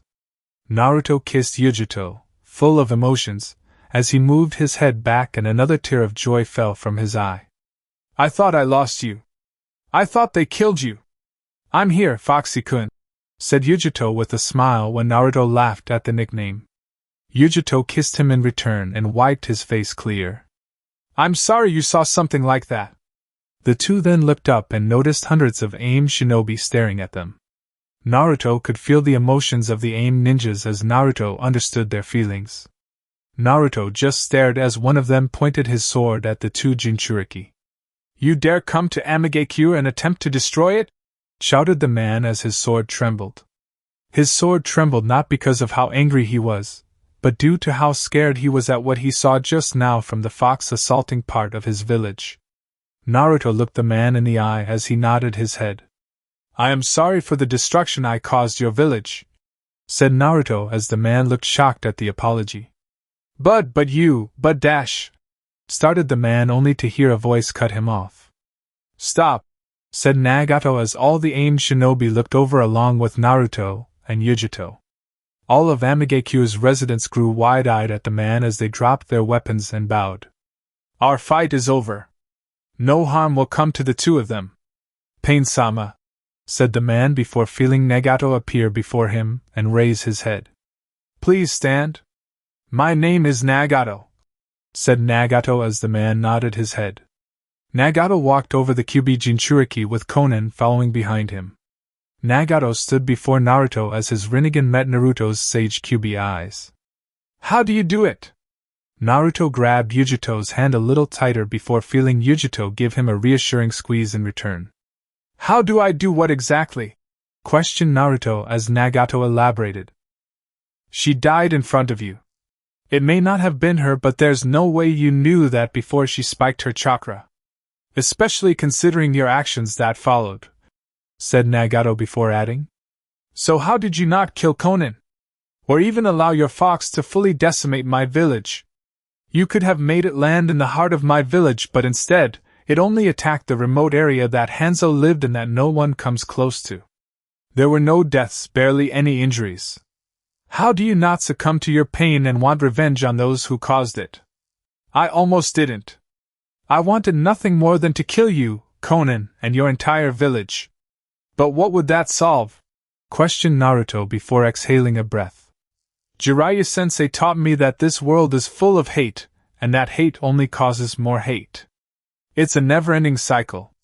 If I kill you, who's to say one of your ninjas or some ninja that followed Aang wouldn't come and attack me and my village, taking away more of my loved ones? My goal is to stop the cycle and bring the world to true peace. And I'd be going directly against my goal if I did exactly what I wanted. How can you say that? How do you know your goal won't change? Or you won't fail? Questioned Nagato as Naruto channeled his chakra and the orange fox on his exposed right arm glowed a bright orange. A poof of smoke occurred as a book dropped out that Naruto caught. This world is cursed and because of that, peace is impossible. Then I will break that curse. If there is such a thing as peace, I will attain it. I promise, said Naruto, getting Nagato's eyes to go wide. You've proven to me that I won't change. Even after you killed the girl of my dreams, I still didn't succumb to the pain and change. Maybe it's because of this book. My name, Naruto, does come from the main character's name. The Tale of the Utterly Gutsy Shinobi, written by Jiraiya, the Toad Sage. I may not know exactly how to find that peace, said Naruto, placing the book back into his seal. But I know that I've tried and will continue trying. And if in the end my method doesn't work, then I'll move on to the next. And continue until I find it. I won't give up. I never give up. That's my ninja way. Nagato allowed a small smile to grace his face as he looked at the Kyuubi Jinchuriki. Naruto, come with me. We have many things to discuss, said Nagato as he turned slightly with Conan following his movements. Naruto looked at Yujito, who only nodded her head before he looked out to see Jiraiya smiling at him. Naruto saw Jiraiya mouth the words, "Way to go, Gaki," as he smiled heavily at his sensei. Naruto then walked behind the redhead leader of Amigekyo with Yujito holding his hand. He planned to never let it go. At least for a few hours. The AIM ninjas that gathered around the Jinchuriki all paused at that as they looked at each other. The fuck just happened? Questioned one of them as several around him agreed. I mean, yeah, he didn't kill any of us, but he attacked our village? An elder ninja nodded his head but disagreed. You're right. He did attack us, but then again, he didn't kill anyone. Frankly, he only destroyed the part of the village no one ever goes to. That huge plot of land that once belonged to Hanzo turned ruins, said the elder ninja as several other conversations began to ring out around him. All of them ended when the ninja pointed out to the lake. Plus, if we were to fight him, that thing would come back. A thunderous roar sounded out over the lake from the Senbi as many of the AIM ninjas stopped their chattering and just nodded their heads. You're right. Let's just go back to drinking and let Nagato-sama handle it. 3 days later, Konoha main gate. Tsunade-sama, they're coming back, said Sakura, watching as her sensei walked back and forth around the main gate as she bit nervously at her fingernail. Sensei! Tsunade stopped moving as she looked at Sakura. I'm sorry, Sakura, they were supposed to be back by now. Or at least made contact with me to let me know they are alive, said Tsunade as Sakura could understand. Naruto and Yujito are both going to Kumogakure afterward, said Sakura before adding. Only Jiraiya will officially come back here, and when he does, I'm sure you'll be the first one he contacts. Tsunade gave a small smile. Thanks, Sakura, said Tsunade before adding. But still, they are late and I can't help but feel this way. Sakura just nodded her head, but before she could speak, an enormous poof of smoke occurred directly in front of them. This is where Naruto got that from, thought Sakura as from that cloud of smoke, Jiraiya appeared standing atop a toad. That is just, there's no reason for any of that.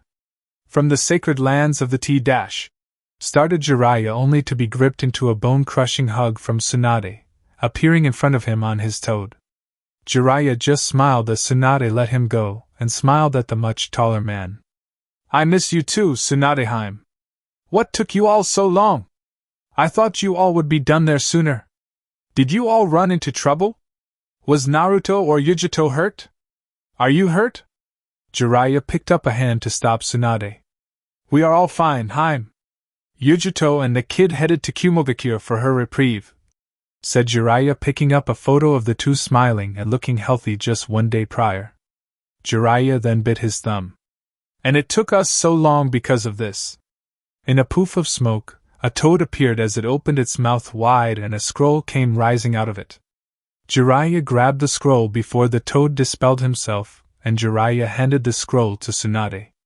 Tsunade opened the large scroll as after a few minutes of reading, Tsunade gasped sharply. Amigakure, they want to join our alliance? Questioned Tsunade as Jiraiya simply nodded his head. Tsunade then noticed the several shinobi listed on the scroll as she pointed at one of them. Akatsuki members, it has the skills of each of them on here. I'm assuming Naruto copied this info and is going to give it to the rest of the alliance. Jiraiya just nodded his head. Yeah, the kid did it all. And I can't wait to tell you how, said Jiraiya with a grin as Tsunade just looked at him with narrow eyes. Okay, get to telling then. What's stopping you? Questioned Tsunade as she noticed Jiraiya's grin turn lecherous. I'll be glad to. Tonight on our date, said Jiraiya as Tsunade's eyes widened. Little black dress. Tsunade just blew out a sigh before accepting her fate. One date, said Tsunade as Jiraiya just nodded and said he'd pick up the First Hokage at 7 sharp. Sakura just smiled before Tsunade remembered her she had something to take care of today, causing her to leave the main gate to attend to it. Tsunade just headed to her office to gather a few items before heading to where Sakura went. Under Konoha base. Still laying down on the small beds in the remote room, Sasuke laid in his own bed next to Itachi in his bed as they waited. The two brothers then heard the door to their room open as they felt one person enter the room. It's time. Who's first? Sasuke just sat up in his bed as he smiled slyly. Untangling the bandage around the back of his head, the entirety of the bandages fell from his head as he sat with his eyes closed. Opening his eyes, Sasuke gasped at the new design.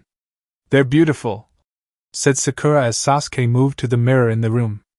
Standing in front of it, Sasuke looked at his eyes. Sasuke's eye didn't change much from his regular Mangekyo. The only difference was that Itachi's Mangekyo appeared in the middle of his, just straighter and no longer curved. Sasuke just smiled at the change as he could feel the power radiating off the eyes.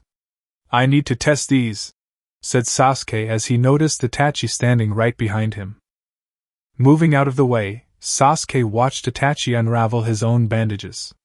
Itachi opened his eyes to see his own eternal Mangekyo. Itachi's normal Mangekyo seemed to evolve as instead of just a tri-bladed shuriken, Itachi's eyes were now 8 lines, all arching out from the center of his eye. It looks like a Dharma wheel almost. Both of your eyes. They look beautiful. Itachi smiled as he brought his hand into a fist and flexed his muscles. I'm free of the illness. It really worked, said Itachi as he looked at Sasuke. You said you needed to test your eyes? I need to do the same and feel out my body. I feel healthy again. Let's do this. 10 minutes later, Sasuke laid flat on the ground with Itachi standing over him with a small smile on his face. Tsunade and Sakura stood just a ways away as they both had shocked faces.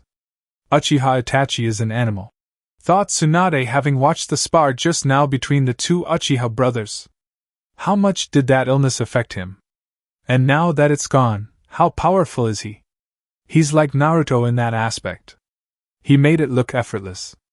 Sasuke had the same idea as he was thoroughly handled by his elder brother just now. It wasn't even close, said Sasuke out of breath as he laid on the ground. I felt like I was 6 again. How strong are you? Itachi just continued to smile.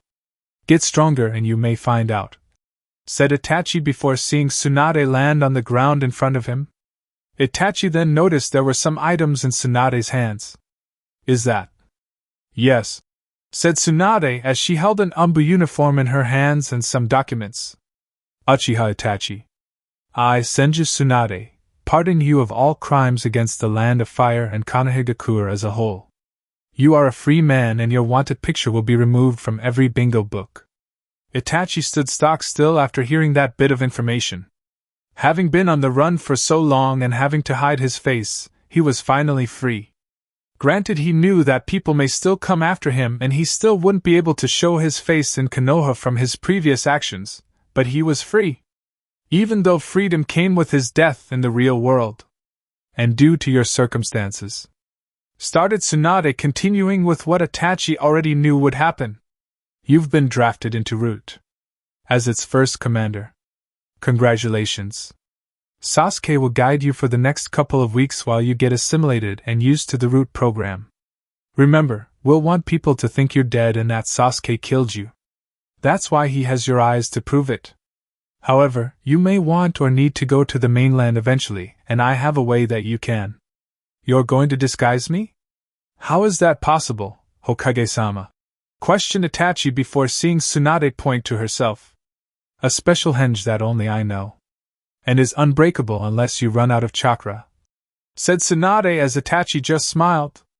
Maybe I am blessed by Kami. Thought Itachi as he got ready for the weeks ahead. Kumogakure same time. I am blessed by Kami. Thought Naruto as he stared perversely at his longtime girlfriend get dressed.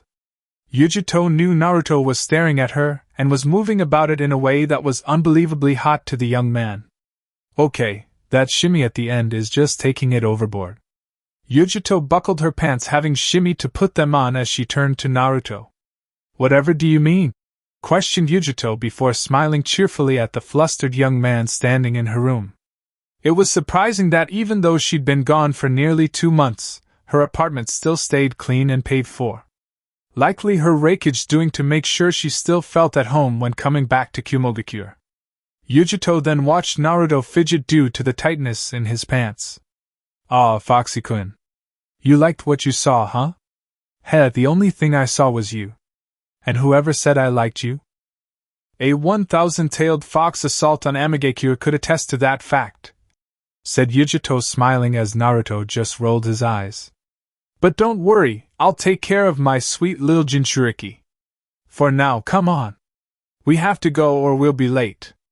Who is this for again? Questioned Naruto holding up the present in his hands. Naruto rattled it around until Yujito popped him on the hand. Ouch. Don't be a baby. And it's for Bisama. It's his birthday and luckily instead of sending that present as I planned, we came here and I can give it to him in person, said Yujito holding Naruto's hand after disciplining him. And we can't be late to the party or we'll be denied entrance. B is like that. I always hear about this guy. Karabi, better known as Killer B. But I've never met the guy. Yujito perked up hearing this. You've really never met Karabi-sama? Questioned Yujito as she walked hand in hand with the Kyuubi Jinchuriki and led him seemingly off into the mountains that surrounded Kumogakure. Naruto just shook his head as Yujito couldn't believe it. Well, I guess you only come to see me usually or just to drop off a scroll. You'd never really get the chance to meet him. True, is he as annoying as everyone says? Everyone's perspective is different. Some people adore him, like his students and much of Kumogakure who attend his rap concerts. Some people can't stand him, like me and the Reikage Dano. But you can't help but love the guy. He's amazing when you really get down to it. He'll grow on you, that's for sure. Well, I can't wait to meet this guy. How long is this walk, by the way? Questioned Naruto as Yujito held up 5 fingers. 5 miles? Why can't we just run there? We could, said Yujito as she then looked at Naruto. But I want to hear all about what happened in Amigakure. You still haven't told me and there'll be nothing better to do in the meantime. I might even take you behind one of these mountains and have my way with you if you do. Naruto grew tempted at that as he'd been opposed to having to retell one of the worst moments in his life. Yujito did have the right to know. And frankly, who didn't want Yujito to have her way with them? 5 miles away Kumogakure. I'm Killer B. The best MC. My flow is hearty, time to start this party. Yeah! wrapped a man with brown skin and a tattoo of bull horns on his face. He wore the standard outfit of a Kumo shinobi with a long scarf wrapped around his neck that hung all the way to the floor. On his back, though, the man had 7 swords strapped to it and a pair of sunglasses hiding his eyes. The party doesn't start for another 2 hours, said the Hachibi in B's head. Maybe you should save your raps for then. Maybe you're right. But I can flow all night. Yeah, rhymed B in his head as he felt a few people appear outside his home. Seems some people are here. Birthday party about to appear. Yeah. Kurabi walked outside of his small cave as he looked out at the people standing there. Kurabi's demeanor shifted as he noticed that it was 4 people all donning cloaks that only one group wore.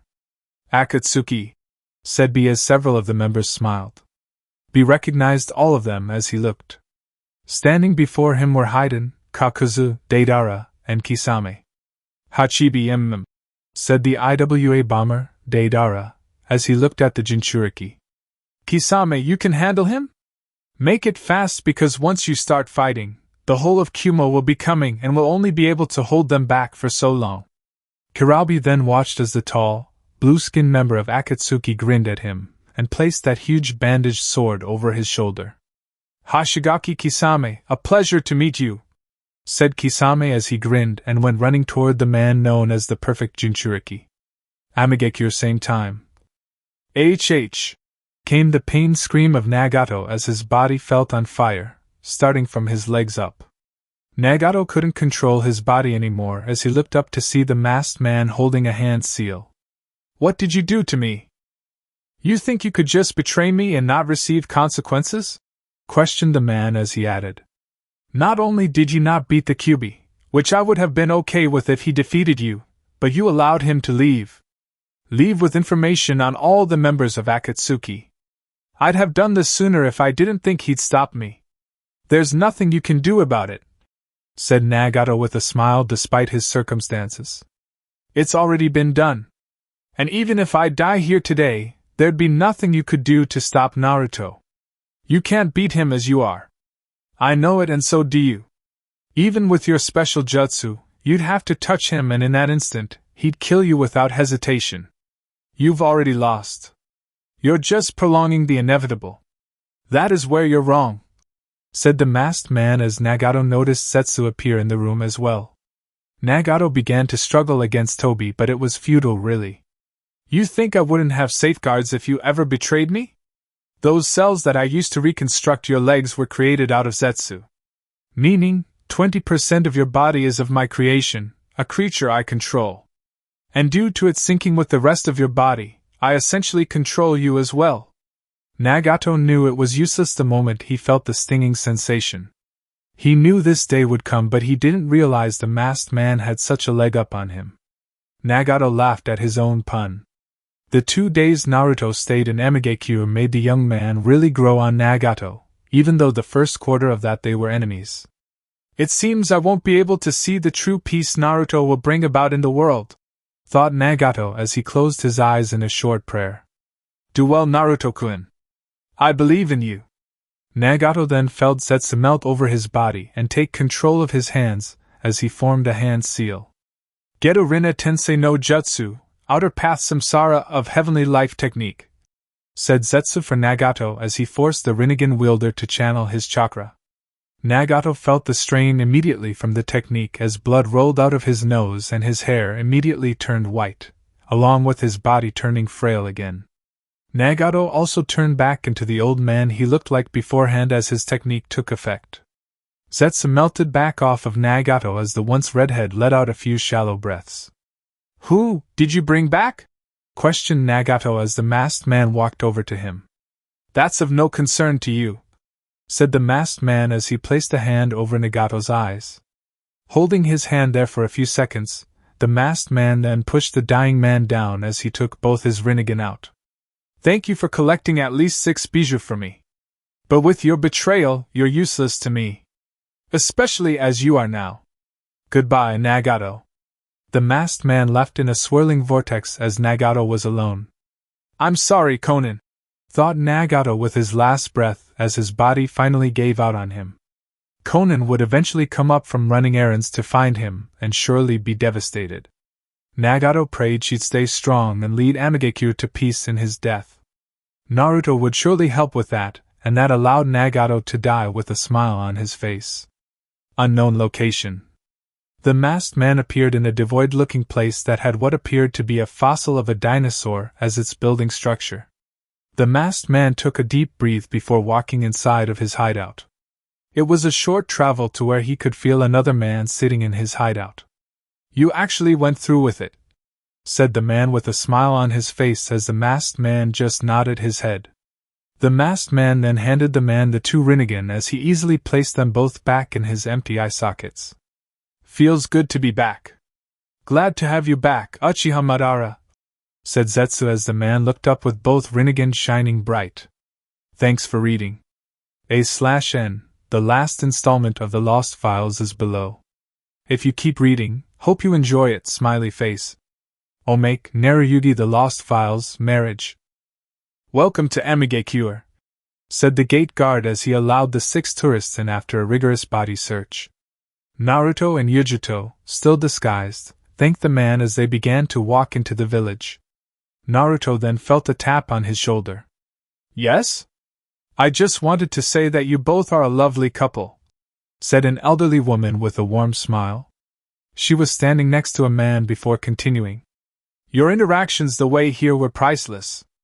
Don't they remind you of us, Kenji-kun?" "Huh! I feel the same way, dear," said the woman before beginning to walk away from them. "May Kami bless your marriage. Hope to see you all around. Well, Mrs. Kitsune. Apparently, we look good as a married couple. Well, we just look good, period. Putting us together is just unfair to all the other couples," said Yujito as she and Naruto began to navigate their way through the village. "You're right. Might as well get married now then," said Naruto absent-mindedly as he took a few more steps before it registered. Naruto noticed Yujito had stopped and upon turning to her, smiled at the girl sheepishly with a hand behind his head. "I mean, you want to marry me? I don't know about all that. That was just a joke. A prank. You know how much of a prankster I am. That's what this ring is for," said Yujito, smiling at the gorgeous ring wrapped around her finger for her disguise. "You're using the illusion of a mission to find out not only my ring size but my ring taste, how being my husband would be, and all that. This is a self-imposed submission, isn't it?" Naruto was caught red-handed but didn't want Yujito to know that. He wasn't ready for marriage yet but figured that a trial run would help ease his nerves about such a big commitment. Nonetheless, he still didn't want Yujito to know about his hidden intentions. It was supposed to be a secret, and his male pride wouldn't allow his female lover to win this. "Pfft, Yugi-chan, if I wanted to marry you, I'd just do it," said Naruto as he noticed the toad bar. "Clearly you just want to marry me is all. I know it. You ain't got to lie, Yugi-chan. You ain't got to lie. You want to marry me," said Yujito with a smirk on her face as Naruto just let out a defeated sigh. "That obvious, huh?" questioned Naruto as Yujito just nodded her head. "I wasn't trying to marry you, Yugi-chan. But I did want to know what it would be like, even if it was for a mission. To be truthful, I'm terrified." Yujito grabbed Naruto's hand as she laced her fingers with his. "It's okay, Naruto-kun. I'm scared too," started Yujito as Naruto looked at her with wide eyes. "I know I act a certain way when someone brings it up and tells you should hurry up and marry that girl, but I'm just as scared. It's just like when we became boyfriend and girlfriend. I was scared I'd somehow mess up the relationship and we'd have this horrible breakup." "Yeah, but we didn't." "Exactly, but then again, marriage is a whole other animal. I know I love you. I love you more than anything. I just don't know, I feel like we need a catalyst or something." Naruto went silent for a few seconds as they entered the toad bar and sat at a few stools in front of the bar. Jiraiya was behind the counter pretending to be a real bartender, as they would just wait for a few unsuspecting AIM ninjas to walk in so they could get information on the Akatsuki leader. Naruto then snapped his finger after a few seconds as if confirming something. "I have an idea," said Naruto as Yujito perked up. We'll wait for a catalyst then. Something that just makes us realize that no matter what, nothing will ever change between us. Good idea, Naruto-kun, said Yujito before feeling a couple of ninjas walking toward the bar. It was time to put their plan in action. I hope you didn't jinx us though. Did I? Thought Naruto before two AIM genin walked in. Nah, I'm sure I didn't. Later that day, Amigekure. You totally jinxed that, said Yujito as she walked with the Kyuubi Jinchuriki. Although Naruto was carrying the pretty Jinchuriki on his back, piggyback style, after their long day in Amigekure, Nagato had gotten them a hotel as they decided to stay for a while considering their fatigue and conversations. Naruto just laughed slightly before turning his head to look at Yujito. My bad. I didn't think it'd happen so fast. I'd say that was definitely the catalyst needed, said Yujito before realizing she still had the ring Naruto gave her on. Oh, I forgot to give this back. Don't keep it. It's actually a promise ring, my love. A promise that when all of this is over, when the Akatsuki thread is over, I'm going to put a real ring on that finger. A smile crept on Yujito's face that wouldn't leave anytime soon. So, you kinda like me? Questioned Yujito as she saw Naruto shake his head. No, not at all. I love you. I love you so much, Yugi-chan. Yujito moved her head forward, making Naruto turn his to see why she was moving. When he did, he received a sweet kiss from the Nibi Jinchuriki. Naruto reveled in the kiss as Yujito broke it after a few seconds. I know. You know, said Yujito before adding. AIM knows. Because that big-ass fox sure let them and probably the entire world know. I love you too, Naruto-kun. Naruto just smiled before continuing toward their hotel room for the night. He had a whole 2 weeks reprieve with the woman of his dreams and likely the future Mrs. Naruto. Life felt right for the couple branded Narayugi by his Hokage, and it would only get better.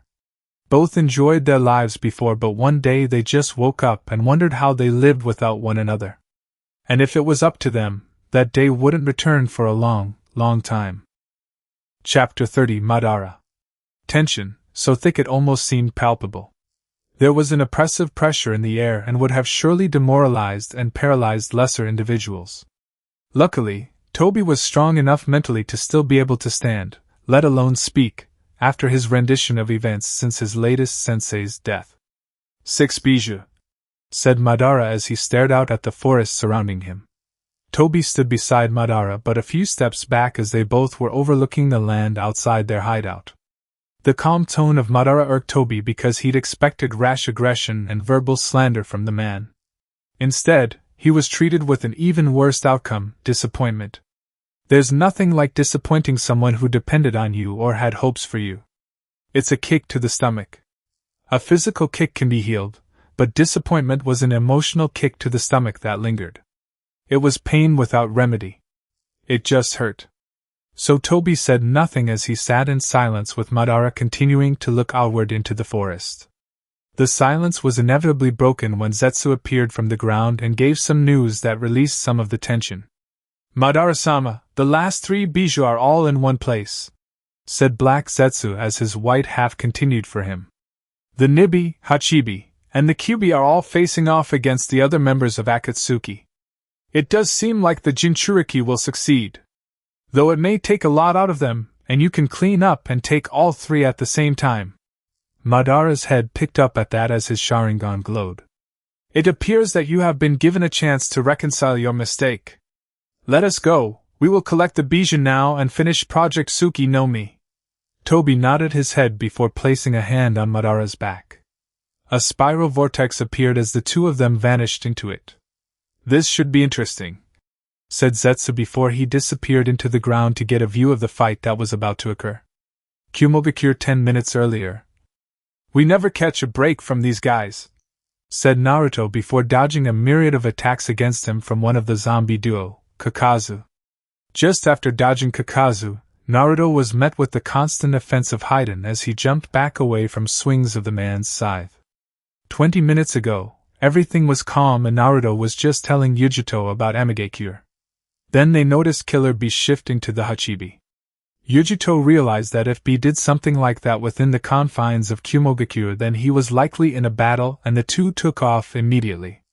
Luckily they did, as they were met with Kisame battling against B and 3 more members of Akatsuki waiting for them in Deidara, Haiden, and Kakazu. Yujito set off to deal with Deidara as Naruto handled the zombie duo. Each of the 3 Jinchuriki were separated on 3 different mountain peaks turned platforms in their duel with Akatsuki, almost in a triangle if one were to look from above. And Naruto was left against 2 opponents to contend with in the battle. The zombie duo was relentless in their assault as far as Naruto was concerned, especially Haiden. But Naruto had information on the 2 of them, and Haiden wasn't really as good as his S-rank led him to be. Immortality and wanton slaughter certainly bolstered one's reputation. Eventually, Naruto stopped dodging before stepping into one of Haiden's swings with a tri-pronged kunai in hand. Blocking the scythe with ease, Naruto planted a kick in Haiden's sternum to send him skidding backward. Naruto then looked over to Kakazu to see him standing still and just staring at him. A black being, comprised completely of threads with a white mask and red painting on it, appeared right next to Naruto as he looked on at its sudden appearance. "Katan Zukaku, fire style, intelligent hard work," said Kakazu as a ball of fire appeared in the mask's mouth and fired off a powerful stream of fire that engulfed Naruto. The fire blazed for a while before coming to a stop to reveal Naruto burning completely. Though it was only a wood clone. Just like Hashirama. I can't tell the difference between the clones and the original. Kakazu watched his fire mask get dragged into the ground by its ankles from a pair of hands belonging to another Naruto clone. As the being got dragged down, another Naruto was revealed behind it with a Rasengan flowing through the back of the mask's head. "Rasengan," said Naruto as the bright blue ball of energy burst the mask into pieces as the threads simply went limp as if it died. Naruto let the Rasengan dissipate before looking at Kakazu. "1 heart down. 4 more to go. He has information on me," thought Kakazu before seeing Haiden run up behind Naruto to strike him down. Kakazu followed the movement with his eyes as he continued thinking. "The kid is definitely no pushover. I have to be more careful about my approach. All I need is 1 hit. 1 drop of blood," said Haiden, swinging his scythe with newfound effort, and in a way that caused fewer openings than his previous attempt. "Come on, kid. Just mess up once. You're too slow to touch me," said Naruto, blocking several strikes with his kunai before feeling Kakazu appear behind him. An orange chakra shroud burst around Naruto as he simply vanished from view, dodging the backhand from Kakazu in the process. Kakazu's eyes widened at the speed before he watched Naruto appear behind Haiden with a kunai lodged through his chest, directly where his heart is. "The Kyuubi, you tamed it," said Kakazu, seeing the orange glow in Naruto's now slit eyes. Kakazu spat out black threads, deciding to alter his game plan. "This really isn't good. Fuck, that hurts, asshole. Well, I could have put this kunai in your brain to see what that would have done, but you really are immortal. That's amazing," said Naruto as Haiden just stared at Naruto with a smug look. "Yeah, so now you see how useless fighting me is. Just give up. You'll save me a lot of time," said Haiden before feeling Naruto turn his kunai inside his body. "Damn it, kid! I'm immortal. What part of that don't you get, dash?" Unknowingly to Haiden, the small seal on Naruto's kunai glowed after Naruto twisted his kunai, and it seeped out across Haiden's back. Naruto left his kunai in Haiden before stepping backward and clapping his hands together. "Uzumaki Fuinjutsu, Uzumaki sealing technique," said Naruto, placing his hands in the boar seal before slamming his right hand on the ground. A seal etched its way to Haiden before closing him in a circle of kanji. In the middle of the seal, an Uzumaki swirl appeared right below Haiden before sparking with lightning and glowing blue. Haiden appeared to be dragged into the ground before vanishing entirely, sealed into the earth with Naruto's kunai sticking out of the ground as a sort of tombstone. Naruto nodded at his work before looking at Kakazu. "Haiden was a fool to allow an Uzumaki to touch him for that long," said Kakazu as Naruto tensed at Kakazu squatting down. "Let's see how you compare to Hashirama. See if you even match his strength." Naruto noticed Kakazu's new appearance. Kakaza's threads had spread out of his body, taking on a sort of octopus-like appearance as Naruto could feel his chakra level increase in the new form.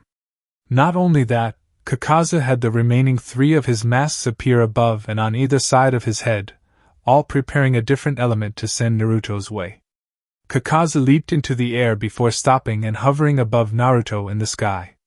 Naruto's eyes pandered up to Kakaza's before a small smile graced his face. "At least he's not as dumb as his partner," said Naruto before frowning slightly. "Why am I happy about that? That makes it harder for me." Naruto then dodged one of Kakaza's tendrils coming down as their fight began again. With Killer Bee. "Oh ho ho ho, Hachibi. You're probably the strongest Jinchuriki I've ever faced. Maybe outside of Naruto-san," said an enormous Kisame with more shark-like attributes than before. Kisame had merged with Samehada earlier in the fight. This bolstered his physical appearance into that of a monstrous humanoid shark. And he was facing against the full Bijou in the Hachibi at the current moment. "This water prison is mighty big. But Killer Bee-sama still gonna split your wig. Yehhhh! Shouted Killer Bee in his fully transformed form, trapped inside a massive dome of water that Kisame created. In Bee's mindscape, he was tapped on the head by one of the Hachibi's giant fingers. "Conserve your air. Stop all that useless rapping, this opponent is strong. I know that, Edo. I am taking him seriously. Just give me a bit of your chakra and we'll wipe him out with a Bijudama."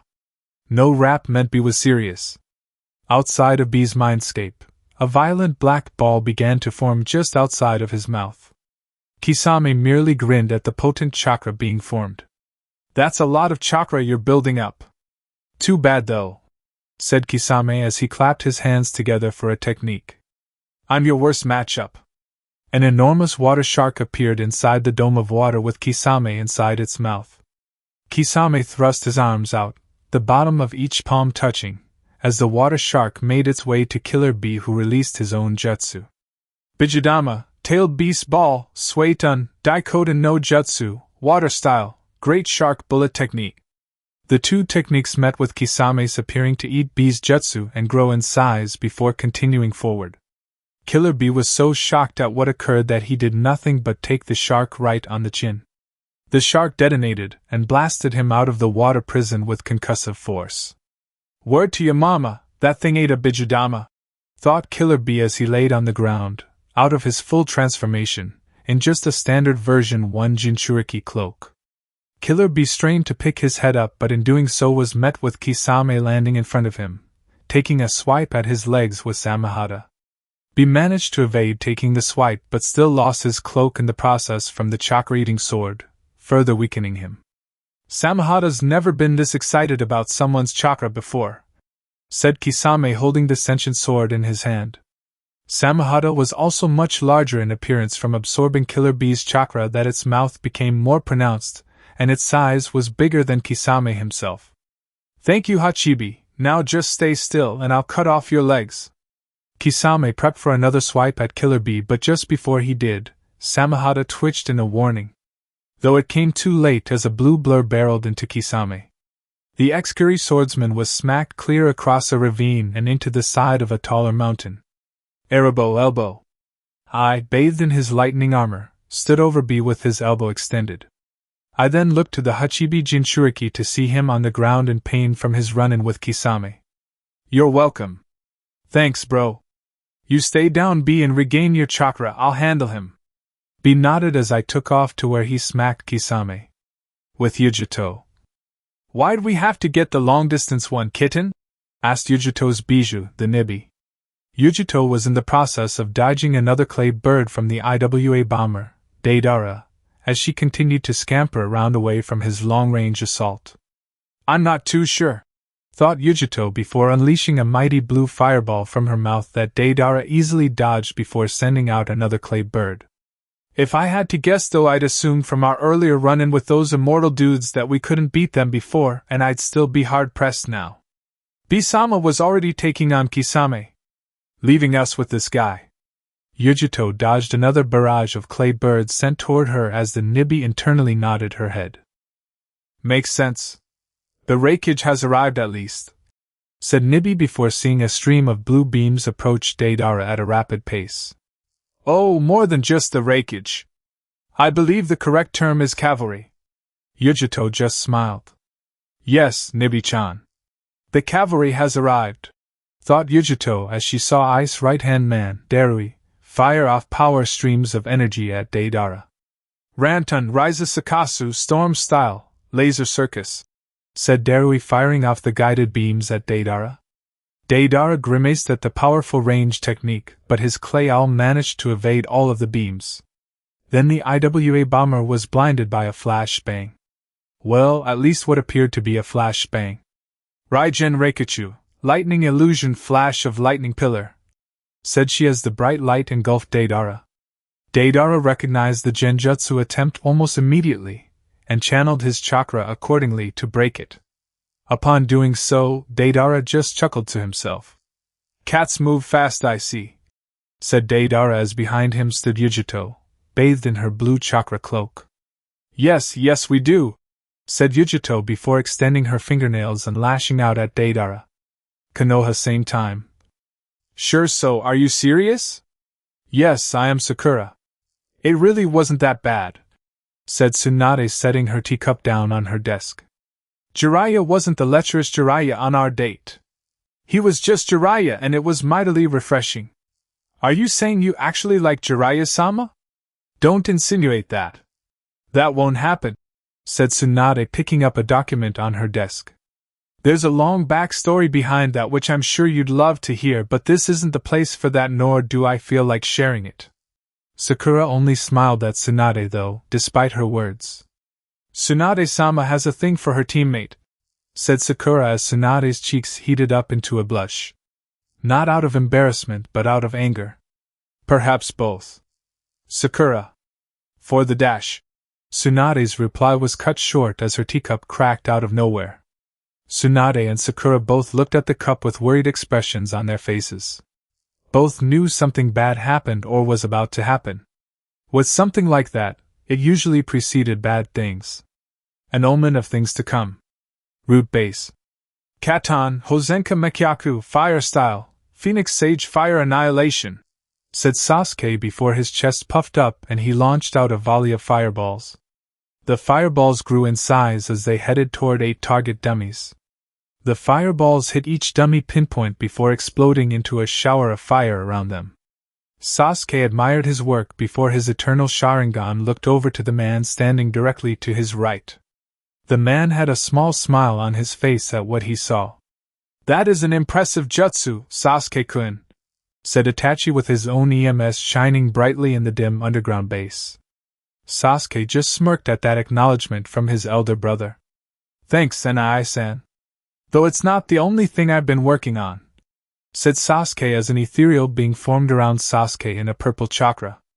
My Susanoo, I've accessed more of it.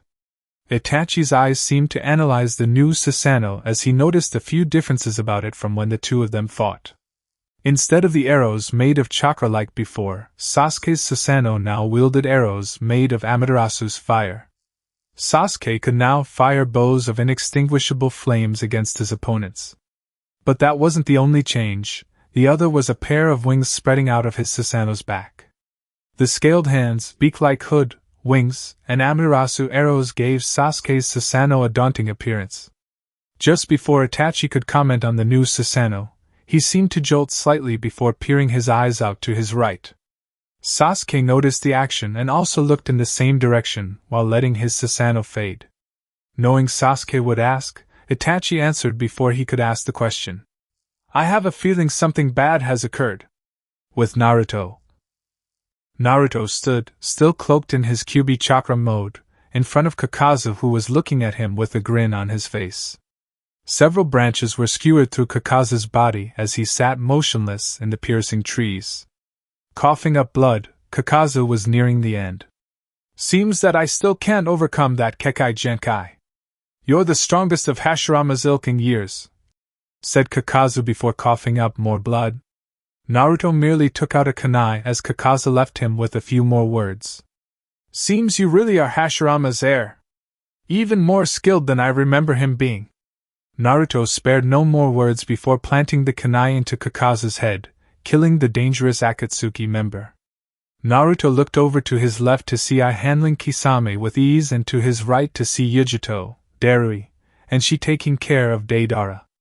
Naruto just nodded his head, realizing that the other two fights were going well. I'll be the judge of whether or not you're comparable to Hashirama. Naruto's eyes widened recognizing Tobi's chakra signature, and even more when Kurama told him who the second signature belonged to. Uchiha Madara. Naruto turned around and there standing before him, exactly like his statue at the Valley of the End, was Uchiha Madara. Madara had waist-length hair with shoulder-length bangs framing the sides of his face, covering most of his right eye. Madara had prominent creases under both of his eyes, which were blood-red with his EMS staring at Naruto. Madara wore a blue high-collared, long-sleeved blue mantle that splits down the lower half and a simple, light brown obi and belt. On his back was his famous war fan that had a long black chain running up it. Madara just glowered at Naruto for a few seconds before nodding his head. You seem like quite the challenge, said Madara with his arms crossed looking at Naruto. To tame the Kyuubi inside of you is impressive. And hearing all of these stories about you only makes me want to find out if they bear any truth. Naruto didn't speak as he continued to look at the legendary Uchiha. This was one of the founders of Konoha, the penultimate shinobi of his best friend's clan. Naruto was then dragged into his mindscape to speak with his Bijou companion. Naruto, do not trifle with this man. He knows that Kyuubi, said Madara standing next to Naruto in his mindscape. Naruto's eyebrows raised at Madara's appearance inside his own mind but chalked it up to his prowess with the Sharingan. Itachi could do the same and so could Sasuke. Why wouldn't the most powerful Uchiha in history be able to? Frankly, how was he even here? How are you alive? I believe his name was Nagato. He was forced to bring me back with a special technique of the Rinnegan. And I'm here to correct the mistakes of my underling in capturing you Jinchuriki. Madara! Shouted Kurama as he stood up and snarled at Madara. Madara looked at Kurama before the large fox was silenced by the powerful Uchiha. Kurama's eyes glazed over as Madara looked back at Naruto. Can't deal with distractions from a mindless beast, said Madara before seeing Naruto channel his chakra. Madara's eyes widened in surprise when Naruto's chakra was actually powerful enough to dispel his control of the Kyuubi. That presence gives me nostalgia of Hashirama. Naruto didn't speak another word before the Madara in front of him was violently kicked out of his mind. Kurama clearly didn't like the Uchiha. Madara grinned at being expelled before addressing the boy in front of him. Do not disappoint me, said Madara before blowing out a violent wave of fire at Naruto. Naruto was quick to act, having already placed his hands in the snake's seal. Mokuton, Hobi no Jutsu, wood style, wood expulsion technique. A large wooden dragon head surrounded Naruto and protected him from the powerful fire technique. Madara then had to jump back to avoid a large claw made of wood that attempted to attack him from underneath the ground. The wooden dragon head around Naruto sank back into the floor as Naruto just channeled more chakra into his second technique. Mokuton, Hote no Jutsu, wood style, laughing Buddha technique. Thought Naruto as more clawed hands, reminiscent of a fox's paw, burst from the ground surrounding Madara. Yes, said Madara as a blue chakra surrounded him, growing into his Susanoo. Madara's Susanoo had 4 arms as each one had a sword in hand. Madara did a quick spin and sliced the hands to stop Naruto's attack. Madara smiled as he saw Naruto had already moved again. You dance well. No faltering in your steps. A crack formed against Madara's Susanoo as Naruto stood with an enormous Rasengan trying to crush Madara's technique. Sasuke's Susanoo would have broken from the size of this Rasengan, thought Naruto needing to dodge a fist coming at him. Madara is on a whole other level than that Sasuke boy. That technique is based on the user's spiritual energy and willpower. Madara has one of the strongest I've ever seen, said Kurama giving begrudging respect to the man he hated the most. You'll need Sage Mode to beat him. That's not even the full might of his Susanoo. There's more to it? Questioned Naruto as his question got answered by Madara. His Susanoo grew legs and stood in front of Naruto. Many times the size of the average man. No freaking way does his Susanoo have legs. Why is it so big? You haven't seen anything yet. That's not even the full Susanoo. Come, boy. Show me the power of a senju as only Hashirama could, said Madara before sending out another powerful stream of fire at Naruto, quicker than the first. With I. Seems the stories are true of you being the fastest man alive, said a bloodied and beat-up Kisame. Kisame had been decimated in his battle against the Yondaime Raikage. And now, since Samahata wasn't within reach, Kisame couldn't even heal from his wounds. I just continued to stand before Kisame in his lightning cloak as he looked down at the defeated swordsman.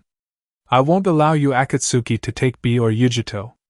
Those other villages may not have cared about their shinobi, but Kumogakure is different, said I as his cloak sparked a bit brighter as he prepped to finish Kisame for good.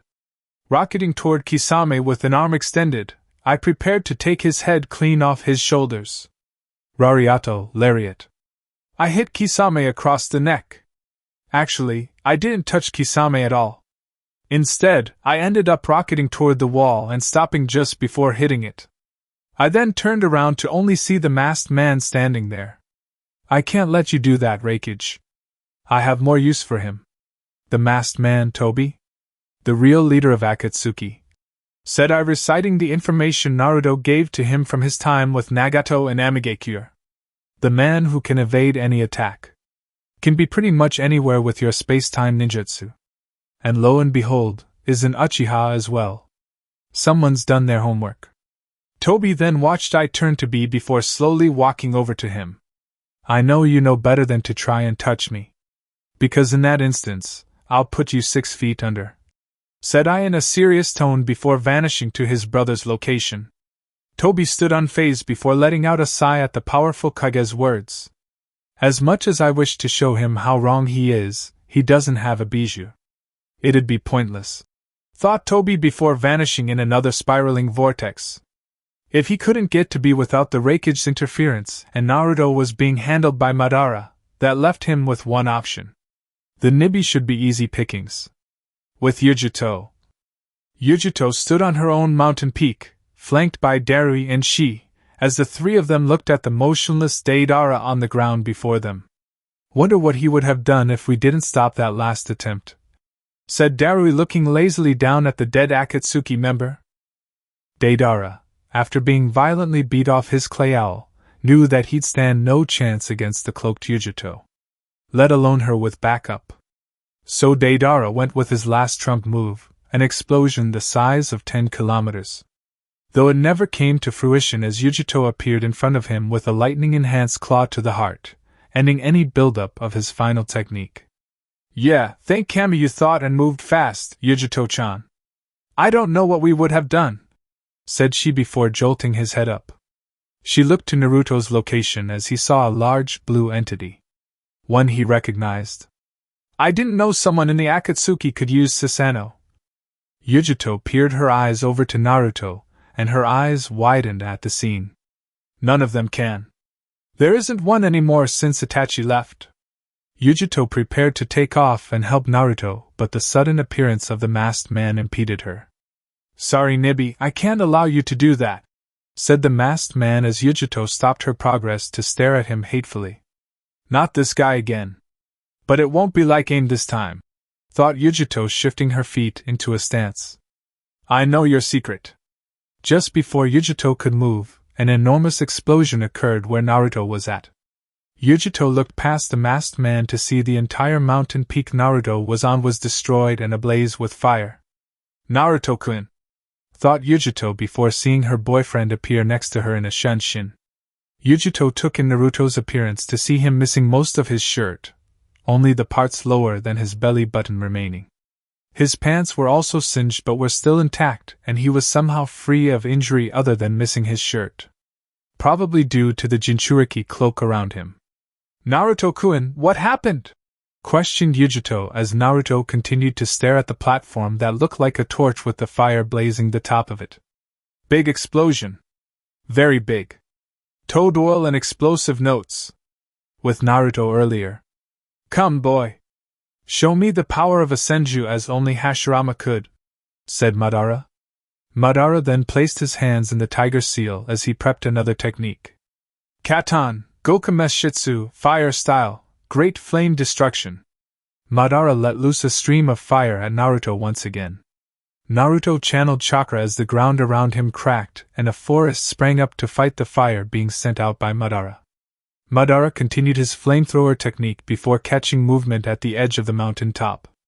Naruto stood on the edge of the mountain with his hands in the ram's seal.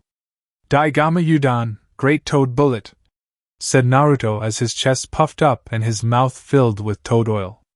Naruto let the toad oil fly off in a stream as it met the trees and fire right at their meeting point. The boy is fast. Not only will the oil ignite into a fire, thought Madara as he turned his Sharingan back to the trees, seeing white pieces of paper nearing the fire as well. He even managed to place high-powered explosive notes on the trees and timed it perfectly. I'm liking this.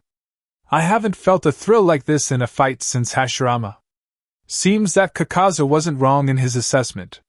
Naruto's oil and explosive notes met the fire at the same time as it all detonated in an explosion of fire.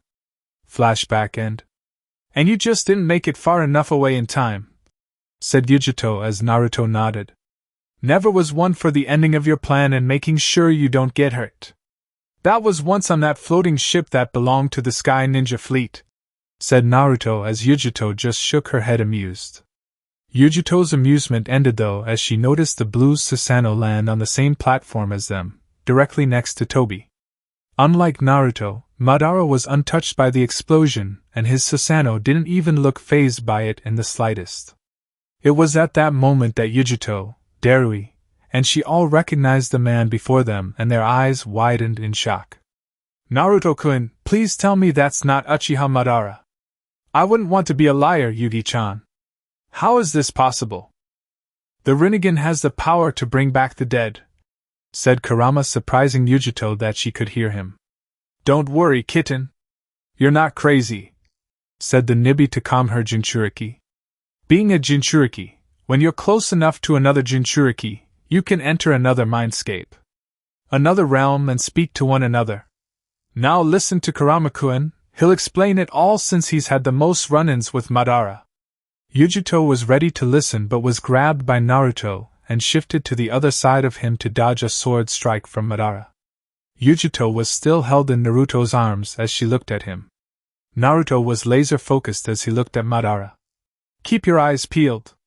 You'll have to listen and move, Nico, said Naruto before letting Yujito go and placing his hands in the ram's seal. Mokuton, Mokuryu, wood style, wood dragon. A large wooden dragon sprang from the ground behind Naruto as its lower end coiled around Naruto and Yujito. Naruto then turned his head to Darui and she, who both just sat back in awe of what was happening before them. Get out of here and get B to safety. Tell Raikage Dano to come, we may need his assistance, said Naruto quickly before turning back to Madara. Ah yes, Hashirama's famous wood dragon. A powerful technique it is, said Madara with his arms crossed as he looked down at Naruto and Yujito. Yujito and Naruto weren't paying attention to Madara though as they'd been steadily listening to Kurama during the momentary break in the action. So our best bet would be to run? Questioned Yujito as Kurama internally nodded her head. Is he really that powerful? Yes, Naruto, you remember how strong the chakra imprint of Hashirama was? Questioned Kurama as Naruto knew where this was going. Madara is considered his equal. You'll either need to use Sage Mode and go all out or run, there's no in-between here. Right, we can't necessarily run. Tobi can teleport. And I don't want to enter Sage Mode here, said Naruto in reply as he let his dragon slide its way to Madara. We may be miles from Kumogakure, but if the story is true about the Valley of the End, this site won't be big enough to handle that type of destruction without it affecting the village in some way. The village will be fine. It's just a place since I'm certain the civilians have evacuated, informed Yujito to keep Naruto from feeling guilty. Plus, if we run, what about B? Raikage-sama? Everyone else? If we just leave, that'll leave the village less guarded if he decides to attack it. Naruto watched Madara handle his wood dragon with experience garnered from his time against Hashirama as Naruto replied to Yujito. We'll take B as well. And if he's really after us Bijou, he won't bother taking out Kumogakure or anything else. I'm certain of it, thought Naruto seeing his wood dragon get sliced in half by Madara. From Gigi's stories, Madara is a man who will take what is necessary, no more. And the only necessary for his plan are me, you, and Kurabi. That's all. Kumo will be safe. Yujito seemed to begrudgingly agree with the plan as I sparked into the field next to the Jinchuriki couple. I saw the two weren't harmed before peering his eyes out at Tobi and then Madara. Seems Darui and she weren't lying. Uchiha Madara has returned, said I staring down the legendary Uchiha. Madara just looked at the hulking Kage with his Sharingan. Yatsuki clan, users of the lightning armor technique. An ability that bolsters physical reflexes and speed to a degree of unprecedented quickness. So fast, even the Sharingan can't keep up, said Madara before adding. Well, most Sharingan that is. You'll see mine is a bit different. I'll go grab Hachibi while you handle this. Like hell, he will, shouted I before upping his lightning cloak. Feel free to go all out, Naruto. You have my permission and it's likely a necessity for who you're facing. Tobi vanished in a vortex as I sped to his brother's location. This left Yujito and Naruto alone to contend with Madara. Red markings began to form on Naruto's face as Madara's eyes widened in intrigue at Naruto. Sage mode. You really are just like Hashirama, said Madara as he looked down at the sage Jinchuriki that was Naruto. This is even better than I could have hoped for. Come, and if you are lucky, I may show you the full power of the Uchiha clan before your death. Naruto heard Madara's words and only responded by placing his hands together, palm touching palm. The ground began to rumble as the fight was underway. Omake, Assimilating the Roots, Part 1. Naruto-kun, what brings you here? Asked the Yamanaka princess seeing the Jinchuriki walk in her family's shop. Naruto simply smiled at Ino as he continued to walk in through the store to the counter. Hi Ino-chan. I need a favor, said Naruto as Ino noticed the flowers began to blossom more and the colors grew more vibrant. Just like always. Simply amazing, thought Ino before turning her attention to Naruto when he asked for a favor. What do you need? Are you getting flowers for Yujito-chan? With each Ino continued to draw her face closer to Naruto's as if she'd solved the case. Naruto merely cocked an eyebrow at that as Ino had a set of flowers already ready for him, practically pushing them into his arms. No, well yeah but no. There's just this friend of mine and he needs a job, said Naruto holding the flowers as Ino deflated at that. Needs a job? And you're wanting to see if he can work here? Questioned Ino as Naruto nodded his head. Well, I can't hire someone but I guess I can look at him and tell Tsu-chan. That's the thing. Your dad already hired him, said Naruto as Ino put her hands on her hips and gave Naruto a quizzical look. I just need your help is all. I can't do it alone. He's a little rough around the edges. Had a bad childhood and I need you to help him learn how to be a normal person. A normal person? What's wrong with him? Questioned Ino as Naruto shrugged his shoulders. It's difficult to explain. Trust me, you'll notice it as soon as you see him, said Naruto before looking at Ino with shimmering eyes. A powerful puppy dog face that always helped him win over Ino. You'll help me, won't you, Ino-chan? Ino's face never changed, nor did she fall victim to Naruto's pleading look. Naruto realized it after a few seconds and rose an eyebrow in confusion. What is going on? That always works on you, said Naruto as Ino just placed a hand to Naruto's whiskered cheek. Honey, ever since you started dating Yujito-chan, and me and her have become friends, I've grown past you. None of that will work on me anymore, said Ino patting Naruto's cheek a few times. But I can do this for you. Where is your friend at? Behind you, Yamanaka-san. Ino nearly jumped out of her skin at the voice before turning around with a fist cocked back out of pure reaction. Never sneak up on a ninja or else you'd face a physical reaction like the one Ino was about to dish out. though the pale-skinned boy merely picked up a palm as he caught Ino's fist in his hand and smiled at her. Sorry about scaring you. Ino calmed down at that as she took a good look at the pale boy in front of her. Why is his skin so white? Does he never get any sun? Thought Ino as she then looked up at his smiling face. And that smile is so forced. It looks downright creepy. Ino then turned her head to Naruto to only see him smiling at her. Sai, this is Ino. Ino-chan, that's Sai. I'll check on him in a few days. Thanks, Ino-chan. Naruto then vanished from Ino's shop in a shunshin before the platinum blonde could respond. Darn it! I now know what's going on, thought Ino, blowing out air that lifted her bang as it just fell back in place. These are those root umbu. Those kids Danzo had turned mindless soldiers according to Dad. Naruto's been placing them all over Konoha and now we have one. Why'd you let this happen, Two-chan? Here of all places. Yamanaka-san, Naruto-san attempted to leave with those flowers for Yujito-san without paying. However, I managed to procure his wallet. Should I grab the funds necessary? Questioned Sai as Ino grinned deviously. Be sure to leave a nice tip as well, said Ino as Sai merely nodded his head and took the money from Naruto's wallet and placed it in the register. Ino nodded her head before patting Sai on the back. This might just work out. Welcome to the shop, Sai. And Chapter 31, The End. There are moments in life where something was hard to do, so difficult at the time. Then something comes along later and makes that something seem like a cakewalk. Those moments in life could come often or at a seldom pace. Either way, they usually turn up eventually. This was Naruto and Yujito's current mood. All that other stuff is nothing. I don't know what I had to complain about before, said a battered and bruised Naruto. Yujito had her own injuries as she stood next to him. How does someone like Madara exist? I don't know. I used to say the same about you as a shinobi. There's no way. Yes way. You're honestly like him. He's a full-grown man though. You're not even in your prime. This made sense. Naruto was incredibly strong. The number of people stronger than Naruto could be counted on one hand. That hand would likely have all 5 fingers remaining. And then Madara was revived. And it showed the skill difference between the warring era and their current peaceful one.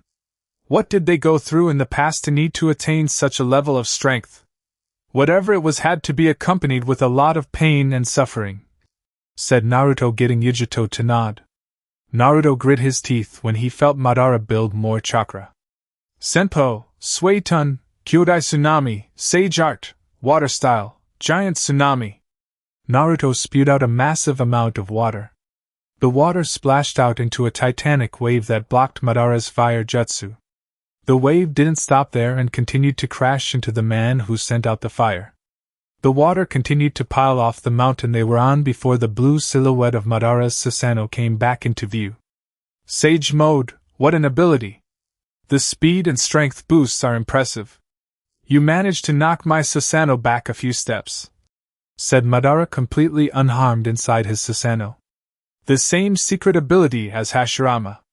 Even though I harm you, your wounds regenerate immediately. The kit inside you probably aids that healing even further. Madara looked at Yujito and could see she was running low on stamina. She can't keep up with the likes of us. We are both bred from the original user of chakra. You can't keep protecting her in this battle or you'll die. Naruto wanted to rebuttal but Yujito stopped him. He's right, Naruto-kun. You're getting hurt a lot trying to keep me from getting hurt. Naruto turned to the girl. He saw concerned eyes from his lover. Your regeneration isn't safe with prolonged use. You'll cut your lifespan short. That's what Tsunade-sama said, isn't it? Yes, cells can only replace themselves a limited number of times. Yujito turned to Madara angrily. Why? What is this all for? Why are you collecting all of the bijou? Questioned a frustrated Yujito. Her outburst surprised Madara as she seemed pretty docile until now. None of this makes any sense. You were one of the ones who passed out the bijou in the Shinobi Wars era. Why take them back now when you could have kept them all? That was Hashirama's doing and I agreed then. This is now and I need the bijou for my Eye of the Moon plan. Madara closed his eyes as he continued. I'm going to trap everyone in a dream world. No more wars. No more bickering. No more feuding. Just a dream. Yujito was stopped from responding by Naruto. He grabbed her hand and got her to look at him. No need to worry about all of that talking, Yuji-chan. How would talking solve anything? Questioned Naruto before turning to Madara. All of it is a waste of breath and time. We won't convince him. He's been planning this for a while. There's no reneging possible for him at this point. Yujito felt Naruto's chakra ramp up while he spoke. His Jinchuriki cloak was as vibrant as it had ever been. Let's just kick his ass. He can't complete his plan when he's 6 feet under.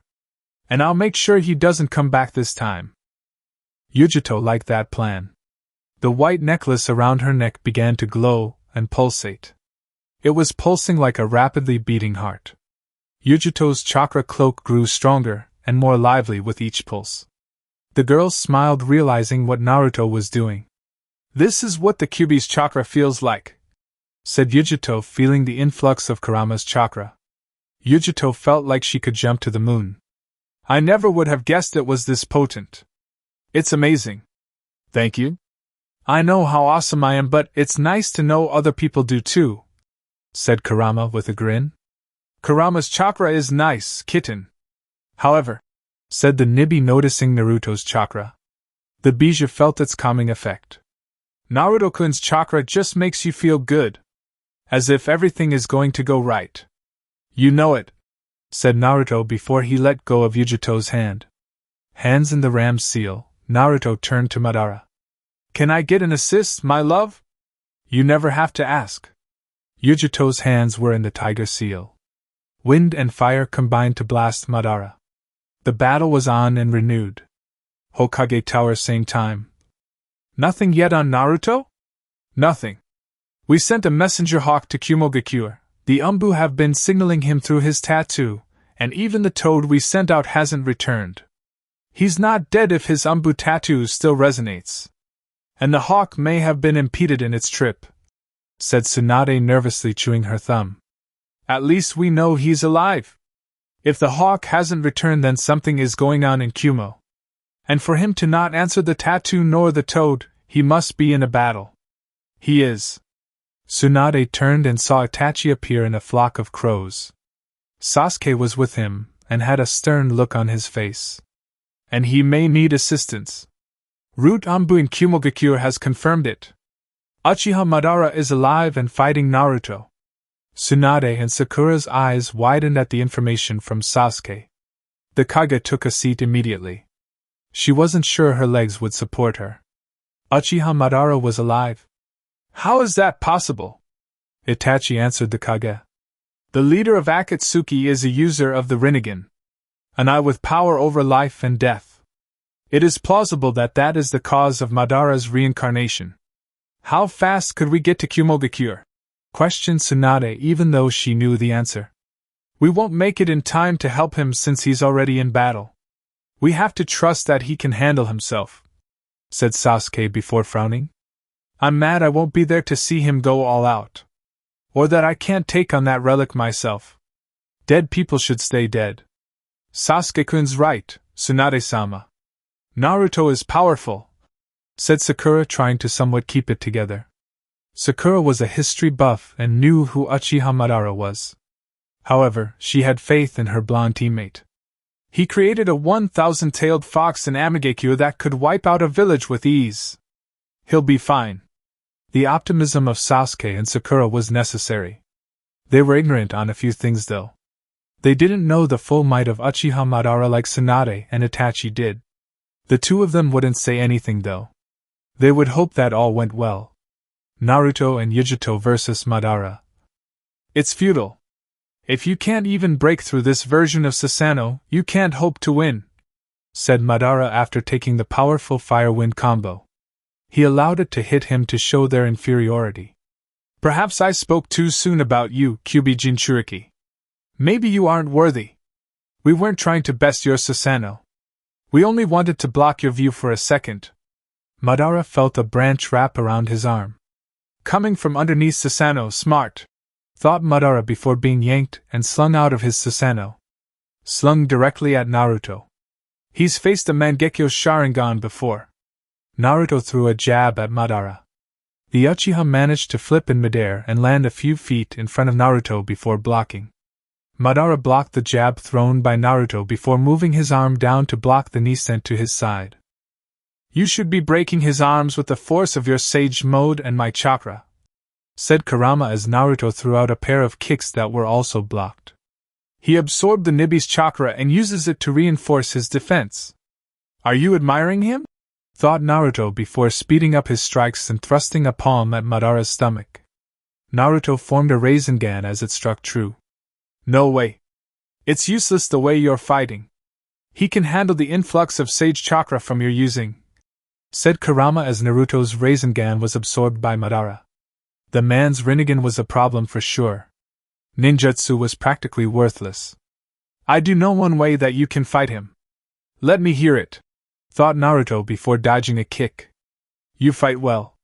Your taijutsu is impressive and your timing is sharp, said Madara continuing to strike at Naruto. The Kyuubi's chakra let him outpace the Uchiha. Unfortunately for you, I can use your chakra against you. Madara charged up his own Bijou cloak. Naruto wasn't prepared for the speed increase.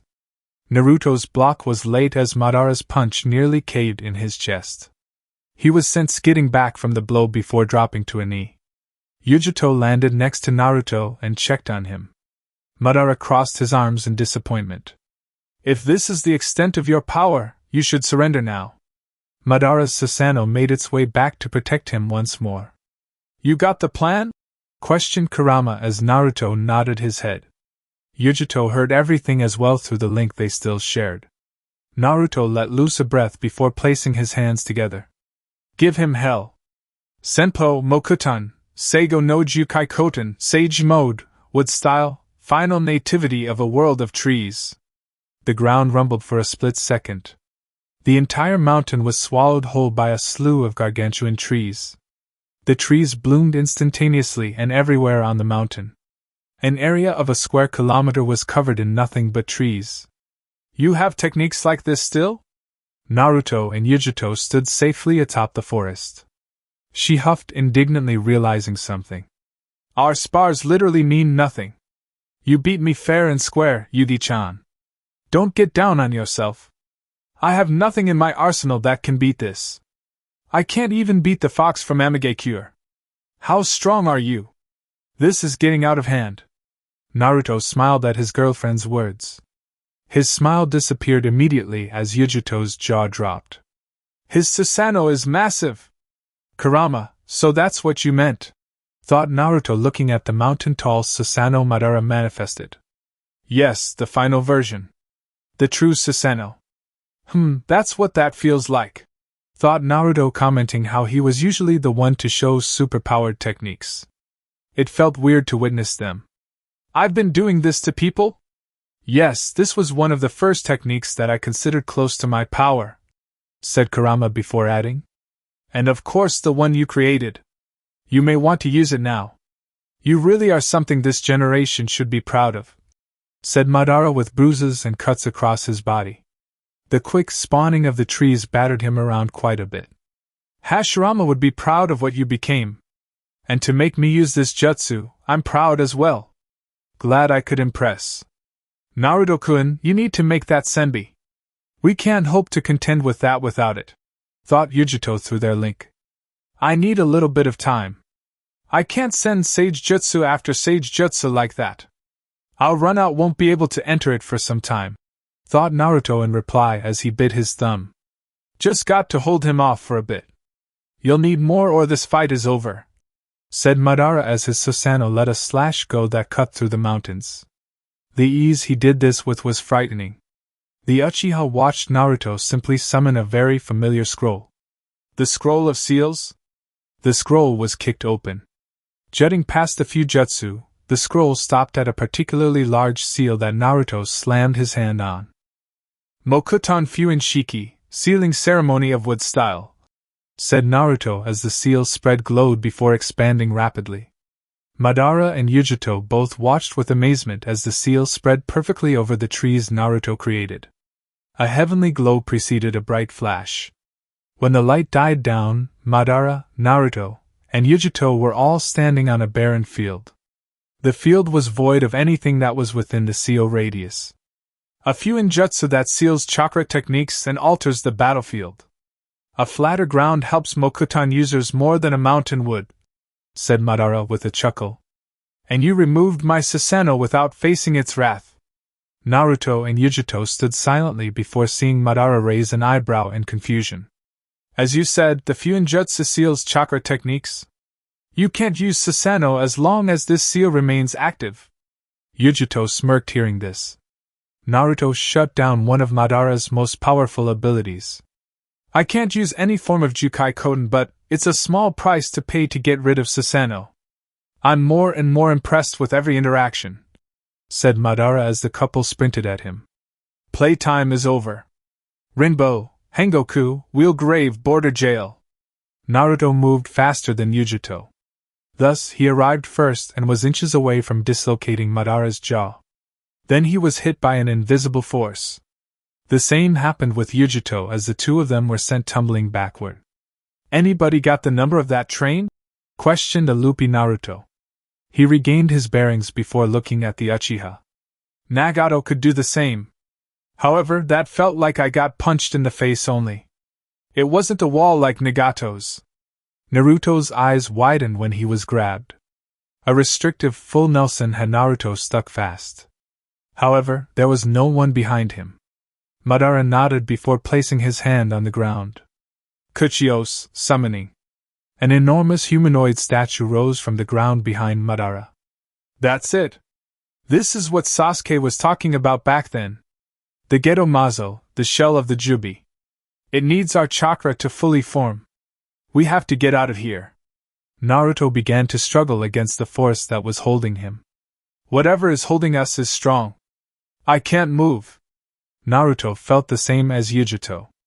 I'll be taking your bijou, said Madara as the mouth of the statue glowed. Two large chains came flying out at the two Jinchuriki. The chains wrapped tightly around their necks. There's no use struggling. Once I latch on, I never let go. Senpo Myojinmen, Sage Art, Gate of the Great God, said Naruto behind Madara. Madara was crushed and held firm by three overlapping and large tori. The tori didn't stop at Madara as they also landed around the neck of the statue and on its ankles, wrists, and midsection. That was too easy. All of you Senjus are the same, said Madara behind Naruto with his arms crossed. The same little tricks with clones. It's too bad you didn't get her out of there as well. Naruto's eyes widened as he saw the demonic chains still around Yujito's neck. The gates should have stopped the statue's chakra. How is it still active? Asked Naruto, seeing the silhouette of the Nibi forming out of Yujito. Her bijou was being removed. No, not again. As I said, I never let go. The Nibi was getting more and more pulled away from Yujito. Madara's eyebrow rose as he saw Naruto vanish in a shunshin that looked more like teleporting. Seems dire situations brought out the best in him. Naruto-kun. Yugi-chan. The Nibi left Yujito completely. Naruto caught the fallen girl, dropping to his knees, and held her in his arms as he saw her eyes beginning to close. I won't lose you. Madara looked at Naruto holding the dying girl. His Sharingan picked up on something troubling. Looking at the Geto Mazo, Madara saw vines wrapped around it. Those vines were connected to Naruto. He's stealing the Geto's chakra and funneling it to the girl, thought Madara before he channeled his chakra. Rinbo, Hengoku, Wheel Grave Border Jail. Naruto's head snapped up in surprise. Before Madara's jutsu could get to him, Naruto vanished with Yujito. Madara saw them disappear and realized that it wasn't a shunshin. No, it was something more troubling. Seems he learned a new trick, thought Madara as there was no trace of Naruto anywhere. Mount Mayaboku moments earlier. Okay, I think I got it this time. Check it, said a clone Naruto in front of 6 other clones. The clone was looking directly at a piece of paper 5 feet from him that had a seal formula on it. Narration, Flying Thunder God. The surrounding clones watched the clone vanish and land above the paper as their eyes widened. Not because the clone did the jutsu right. No, the clone appeared in 2 pieces.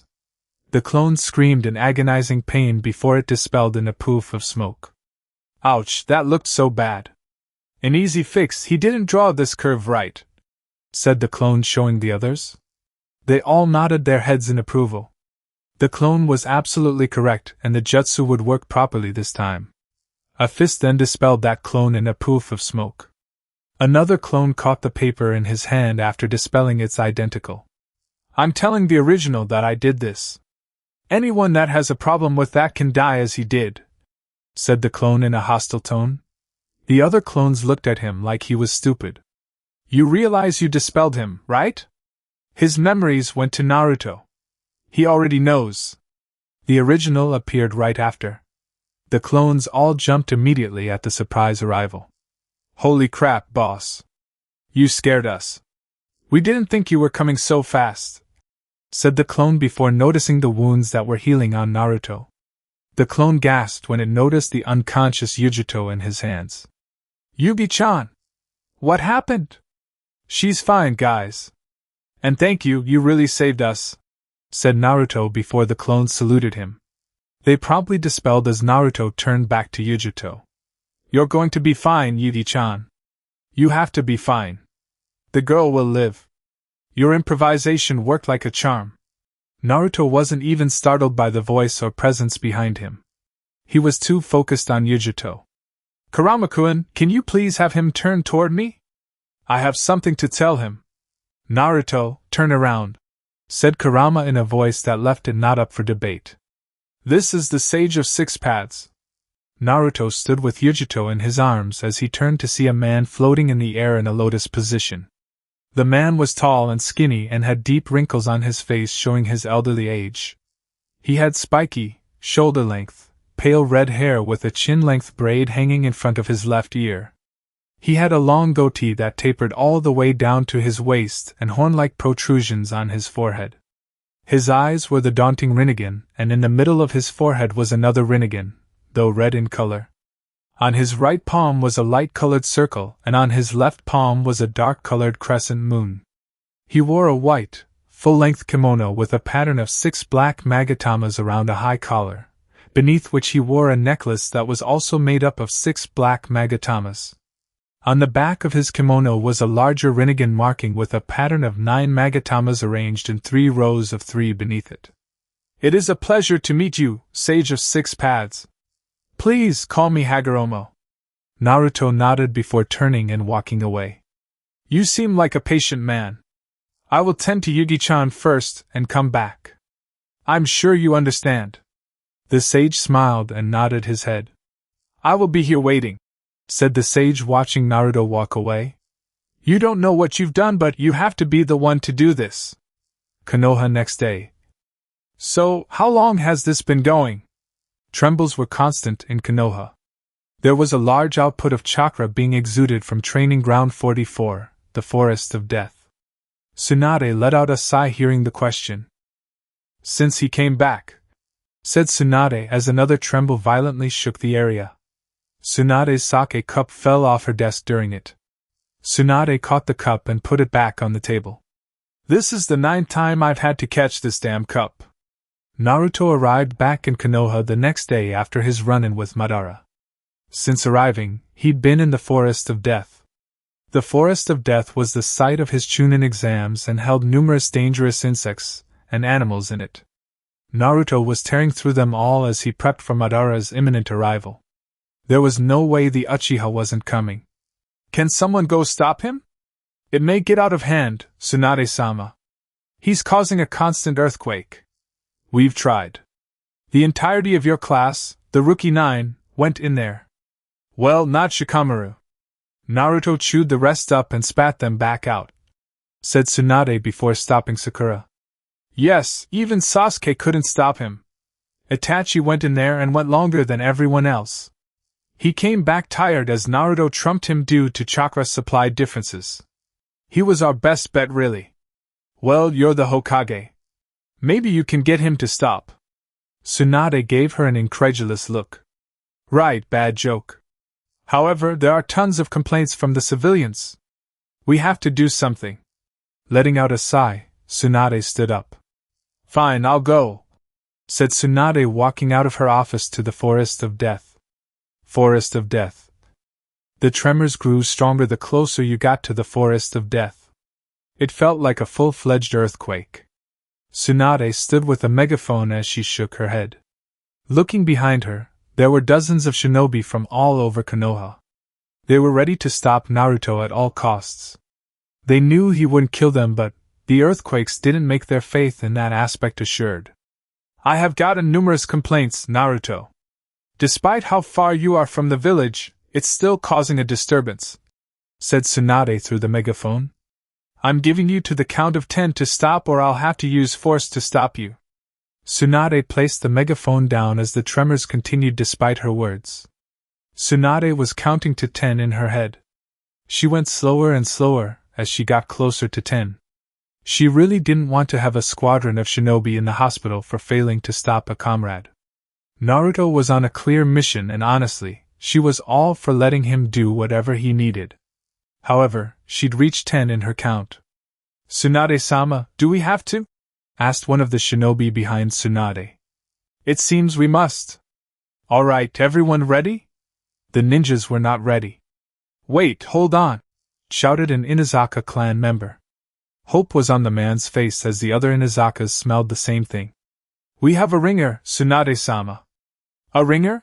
Questioned Tsunade before her question was answered. Another blonde landed next to her, quiet as a feather. I'm happy you woke up. I am too. I assume that's Naruto-kun over there. Who else could it be? Goosebumps were visible on Yujito's skin. She felt Naruto's presence the moment she woke up. It was dominating the entirety of Konoha and likely for a large radius outside of it. Yujito's excitement was palpable as she pointed to the forest.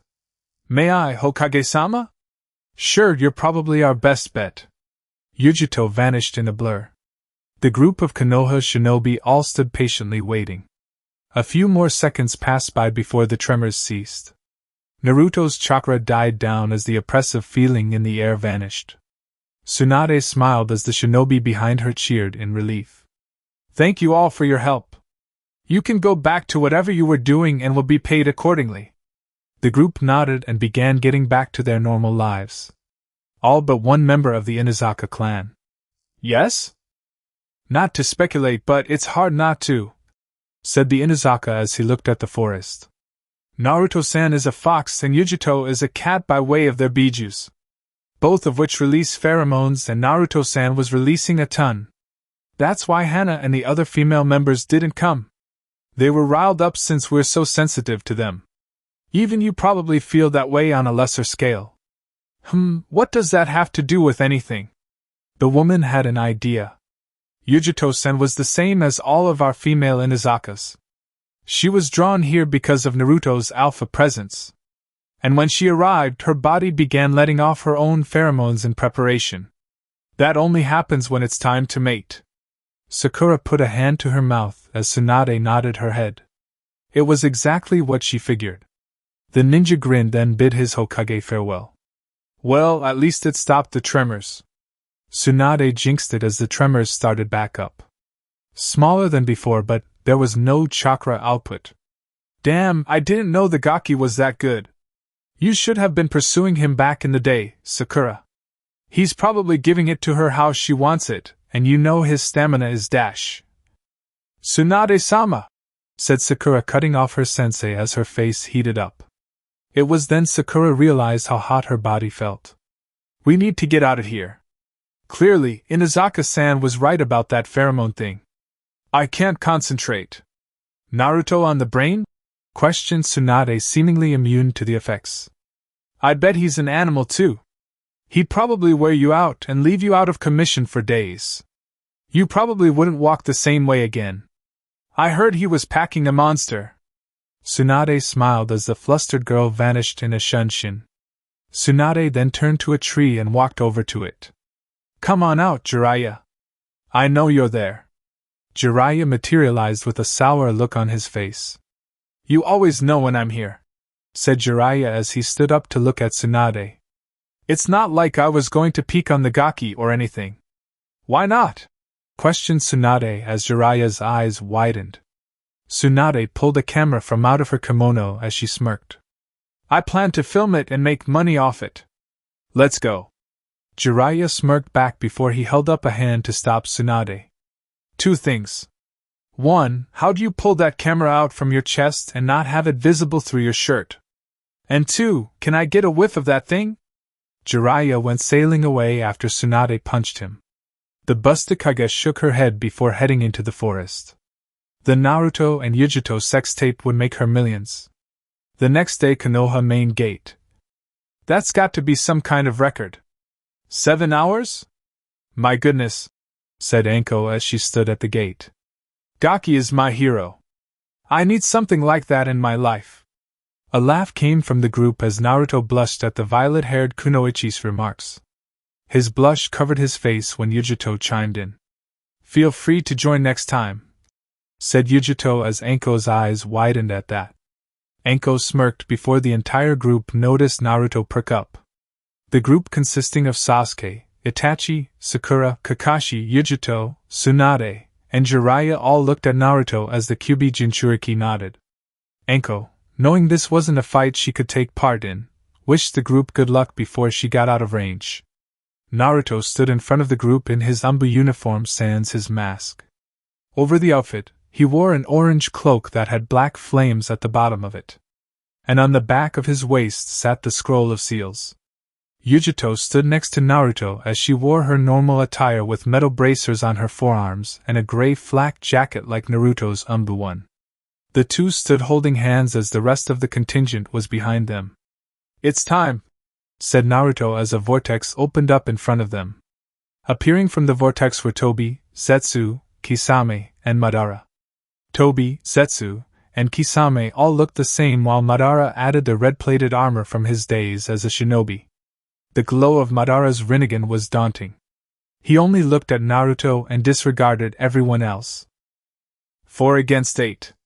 Seems we're outnumbered, said Zetsu before smiling. Let's even this up a bit. From the horizon and the forest outlining Konoha, hundreds upon hundreds of clones of Zetsu appeared. They were walking toward Konoha as they all had smirks on their faces. There's so many of them, said Sakura, gasping at the number of white Zetsu clones. Sakura watched as a purple shroud of chakra formed around Sasuke into that of a humanoid being. Sasuke-kun? I got them, said Sasuke as he jumped over the group along with Jiraiya to handle the Zetsu clones. Along with them were dozens of Konoha's root. No mercy, all of them died today. Itachi-san, said Kisame as Itachi looked at the swordsman. The ex-partners mirrored each other as they sprinted to the west. Kakashi turned right as Tobi latched onto him, and they both vanished in a vortex.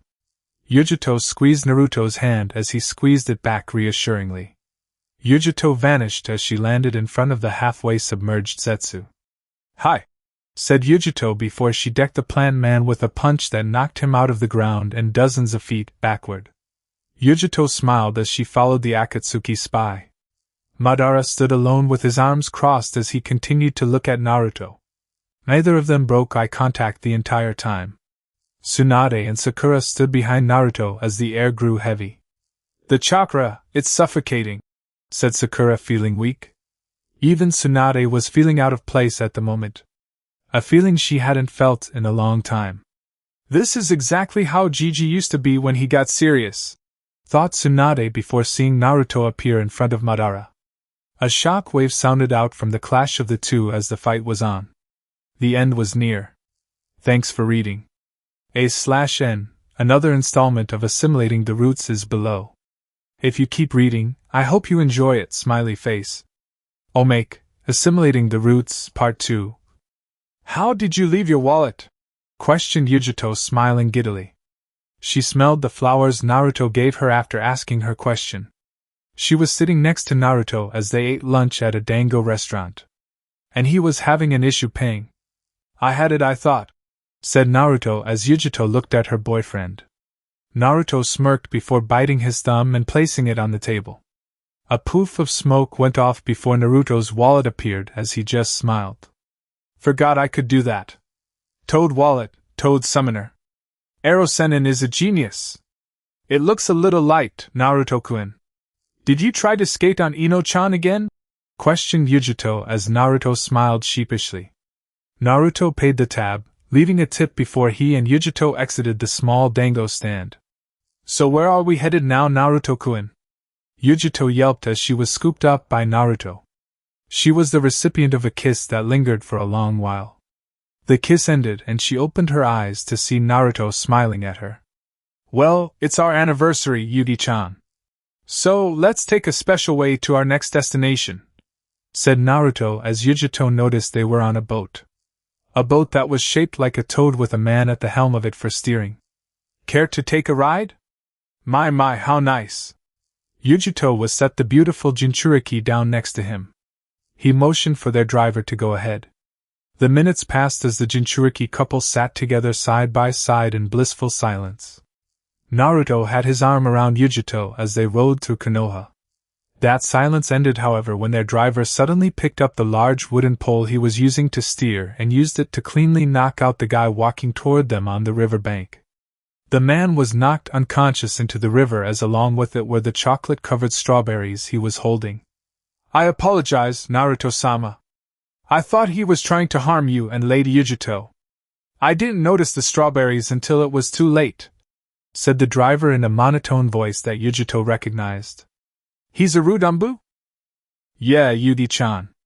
I guess I should have paid for the real driver rather than getting free labor from the Rudambu, said Naruto, sad that he lost the 2,000 ryo he spent on those strawberries. Ah well. It's just a ride and strawberries anyway. We still have our spa and dinner left. No big deal. And the guitarist, said Yujito as another man dropped into the riverbank holding a guitar. Umbu keeps knocking people out. I truly don't mean this, Naruto-sama. It's a reflex. Eventually arriving at the closest spot near the spa, Naruto thanked the root Umbu before carrying his girlfriend to their next activity. Oh, Naruto-kun and Yujito-chan. So good to see you both again, said the woman behind the corner as she watched the blondes walk to her. Happy anniversary! We're happy you chose to spend it with us. The couple's massage like you requested, correct? Yes. Of course, said Naruto before hearing a scream come from the back. That's the new guy that was placed here. He's still a little rough around the edges and well, said the woman as Naruto watched a man getting carried out on a stretcher. That's his fifth one sent to the hospital. Naruto heard another scream as the woman continued smiling. All the masters are Rudambu, aren't they? Questioned Naruto as the woman nodded her head. Free labor. Without employee expenses, our profit margin is booming. And everyone signs a waiver when arriving, said the woman before motioning for Naruto and Yujito to follow her. More screams continued to go off around the spa as Yujito looked up at Naruto. No worries, the couple's massage is solely you two. No root umbu for you. It's your job to govern the root umbu and their placement. You can't allow this to keep happening, said Yujito as Naruto frowned. You're right, but it's our anniversary. The only reason I dropped Sai off personally was to get you flowers, said Naruto as another scream sounded off. It can wait anyway. We don't have to worry about them for a little while. Naruto then felt a chakra spike before a man went careening through a room and out the window. Naruto watched as a female walked out of the room before turning to Naruto. I have no clue what a happy ending is, Naruto-sama, but he tried to touch me and dash. Reflex, I gotcha, said Naruto before letting out a sigh. Let's go see Bie-chan. The day kept getting worse and worse. Chapter 32, The End 2. Tsunade-sama. Yes, Sakura? This can't be real. Humans can't do things like this, can they? I've seen several generations, Sakura. And out of those, I had only seen two who could. Gigi and Sensei, said Tsunade, watching the fight before her. Shockwave after shockwave occurred between Naruto and Madara as they were going blow for blow at the moment. It's why they considered them both a god of shinobi. I'm starting to see why Madara was considered Gigi's equal. And why they call Naruto Hashirama's heir. He fights almost like him. Tsunade and Sakura watched Naruto belt Madara backward with a roundhouse. The Jinchuriki ate an up kick when he tried to press his advantage. I don't see an opportunity to jump in, not on this fight, said Sakura, looking down some to see the other battles going on. There probably won't be. But if there is, we have to make sure we take it. We're medics, but you remember rule number 4? Said Tsunade, getting a nod from Sakura. Tsunade then covered up as she warned Sakura. Here comes another shockwave. A mighty wind billowed from the last exchange as it nearly blew Sakura off her feet. Having slid back several feet, Sakura only shook her head. It is like watching gods, said Sakura, hair blowing from the wind whipping. I'm not calling Naruto a god of shinobi after this.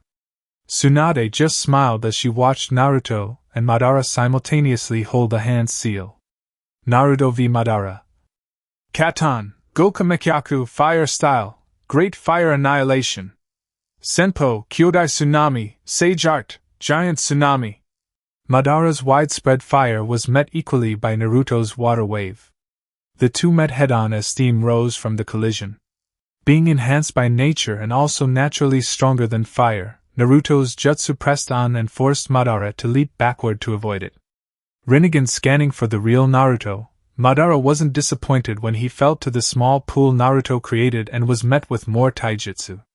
Madara brought his forearm up to block the shunshin appearance of Naruto's foot that was way too easy to stop. Madara's eyes hardened, and he palm thrust the boy back just as he detonated in midair. That seal is still active. I can't use Susanoo, thought Madara, impressed with the senju in front of him. His most powerful technique rendered obsolete. He did say as long as it stays active, I couldn't. But it also means he can't use that forest technique. Madara belted Naruto with a kick to the ribs after several exchanges before elbowing the Jinchuriki in the side of the head. Naruto stumbled across the soaked plains head over heels from the elbow, while Madara fluttered through several more hand seals. You're trivial compared to Hashirama. Given time, you may have surpassed him. Maybe, said Madara. Another explosive fire blast shot from the man's mouth connected with the still rumbling Naruto. Too bad time isn't what you have dash. You talk too much. Madara's eyes widened at Naruto being behind him. And his voice came with a power drill-like buzz. Senpo Rasenari Sage Art, Spiraling Spear, said Naruto, drilling the Rasengan variant into Madara's spine. Naruto hit Madara cleanly, but he sensed something strange just before hitting the legendary Uchiha. Something that irked him. You substituted. With yourself. Is that what that limbo jutsu does? Madara stood several dozen feet before Naruto as he let out an internal sigh of relief. That one was too close for comfort. Extremely too close. His misdirections with clones are unimaginably perfect. Even fooling my eyes, thought Madara, closing his right eye as he thought that. He barely escaped that Rasengan by substituting with the limbo body produced by his eyes. But now he knows that I'm creating clone versions of me. He couldn't do that before. Madara watched Naruto's jutsu cone out through the forest before turning his eyes back to the boy himself. Naruto's sage markings were a deep red as he clapped his hands together. Madara prepped for another attack from the buildup of dense chakra, watching Naruto crater the ground with it. The deep red markings across Naruto's face lightened up considerably. He then just stood up as a small tree sprouted behind him. A sapling? Questioned Madara, looking at the small tree situated behind Naruto. It honestly looked like a weed. Then Madara's Rinnegan picked up on the actual chakra permeating from the small vegetation. It's absorbing nature energy. Madara needed to duck as Naruto appeared before him once again. That Shunshin speed was immense. Dodging several punches, Madara caught Naruto's arm before tossing him back to his tree. Madara let loose another fire jutsu and couldn't see Naruto smile as he flipped and landed just behind his tree. Madara ended his torrential fire to check the damage done. What he saw got his eyes to widen. The tree absorbed the fire jutsu with ease, almost like how his Preta path would. "Thanks," said Naruto, just as he came into view from the fire being collected by his tree, which was noticeably taller now. "This tree will be the end of him." The tree continued to grow slowly, centimeter by centimeter. Madara eyed the chakra continuously pouring into the ever-growing tree before narrowing his eyes at Naruto. Naruto returned the gaze unyielding at the Uchiha. "I can't hit him. He can't hit me. We match ninjutsu for ninjutsu. And any genjutsu I have tried or could, he'd break immediately," thought Madara, seeing Naruto build up the chakra for another shunshin. Madara didn't want another waste of time fistfight. It was time to end this. "No despair, boy. Kuchios." Naruto appeared before Madara before seeing the ground crack beneath him. Naruto jumped high into the air and watched a massive hand come out of the ground. Naruto guided himself back to his tree with a wind burst to dodge the hand trying to grab him. Naruto saw a massive creature begin to reveal itself from the ground beneath Madara the whole way back. "Jibi. So that's what it looks like." "No. It is incomplete. For now. Probably needs me to revive fully," said Kurama in Naruto's head just as the Jibi roared. "Going to need to protect that tree with that if you ever hope to use it fully." "Yeah," said Naruto in reply before clapping his hands together. The Jibi roared once more at Naruto before being commanded by Madara to attack him. Madara watched the tree Naruto made shrink back to its standard size before tremors were felt. Madara's Rinnegan widened in what looked like excitement more than shock as he grinned heavily. "He is like Hashirama. Senpo, Mokuton, Shinsasenbi, Sage Art, Mokuton, true several thousand tales," said Naruto as a massive claw reached out of the ground. "Yujito v Black Zetsu." "You should be dead," said Black Zetsu, sending large trees at the evasive Kunoichi. "Madara ripped the nibi out of you. Any Jinchuriki that loses its bijou dies." "I guess I got lucky," said Yujito, a Cheshire grin coming to her face. She was making it look like child's play the way she glided through Zetsu's spawning of trees, all the while advancing toward him like she was simply walking. Zetsu upped the number of trees, and their size as Yujito's smile only widened. "You're not Naruto-kun.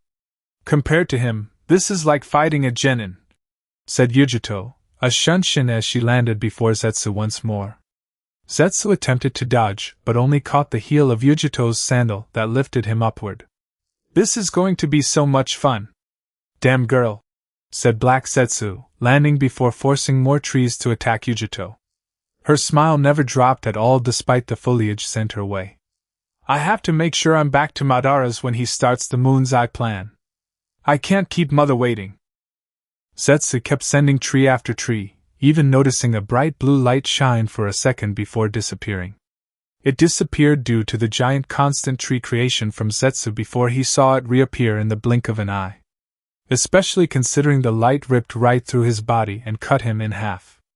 "Katon Guka, fire style, hellfire," said Yujito, watching the now bifurcated Zetsu with her grin growing. "How beautiful." Jumping over to the black plant man, Yujito pulled out a slip of paper. Placing it on Zetsu, Yujito watched the seal spread before she picked up the two pieces of him. Vanishing in another shunshin, Yujito was off to another fight. Itachi v Kisame. Uchiha vs. Swordsman. The ex-partners stood across from one another. Sharingan vs. Samahata. The two would have likely caused more destruction now, but the two hadn't moved since running to this spot. Itachi was known for his impassiveness and stoic demeanor in battle. Kisame wasn't. So for the swordsman to be mirroring his counterpart, it was an eerie feeling. And that was the scene Yujito landed between. "Hey!" said Yujito with a wave to Itachi and Kisame. "Hello, Yujito-san," replied Itachi, still watching Kisame. "He seems mad." "He has reason to," said Itachi, turning to the girl. "Something I can help you with." "Amaterasu." "This guy," said Yujito, watching the majestic flames spawn on Zetsu. Yujito dropped the quickly burning man to the ground before nodding her head. Thank you? You got this? I do. Thank you. Yujito just nodded to Itachi before heading off to help Sasuke, Jiraiya, and Root with the massive Zetsu army. Itachi and Kisame merely continued to stare at one another. Unmoving. Quiet. Until Kisame finally lunged at Itachi. Thought we were partners. We were. I didn't ask for much. Besides transparency, said Kisame, lock Samahata v Kanai with Itachi. No words. Of course. It's always no words, said Kisame, front-kicking Itachi backward. Itachi burst into crows as Kisame shook his head. I thought I could trust you. Despite our organization, our pasts, our intentions. Even with that, I thought I could trust you. You still can, said Itachi, getting Kisame to turn and cleave him in half. Itachi merely burst into more crows as his voice continued to reach Kisame. You know that you can.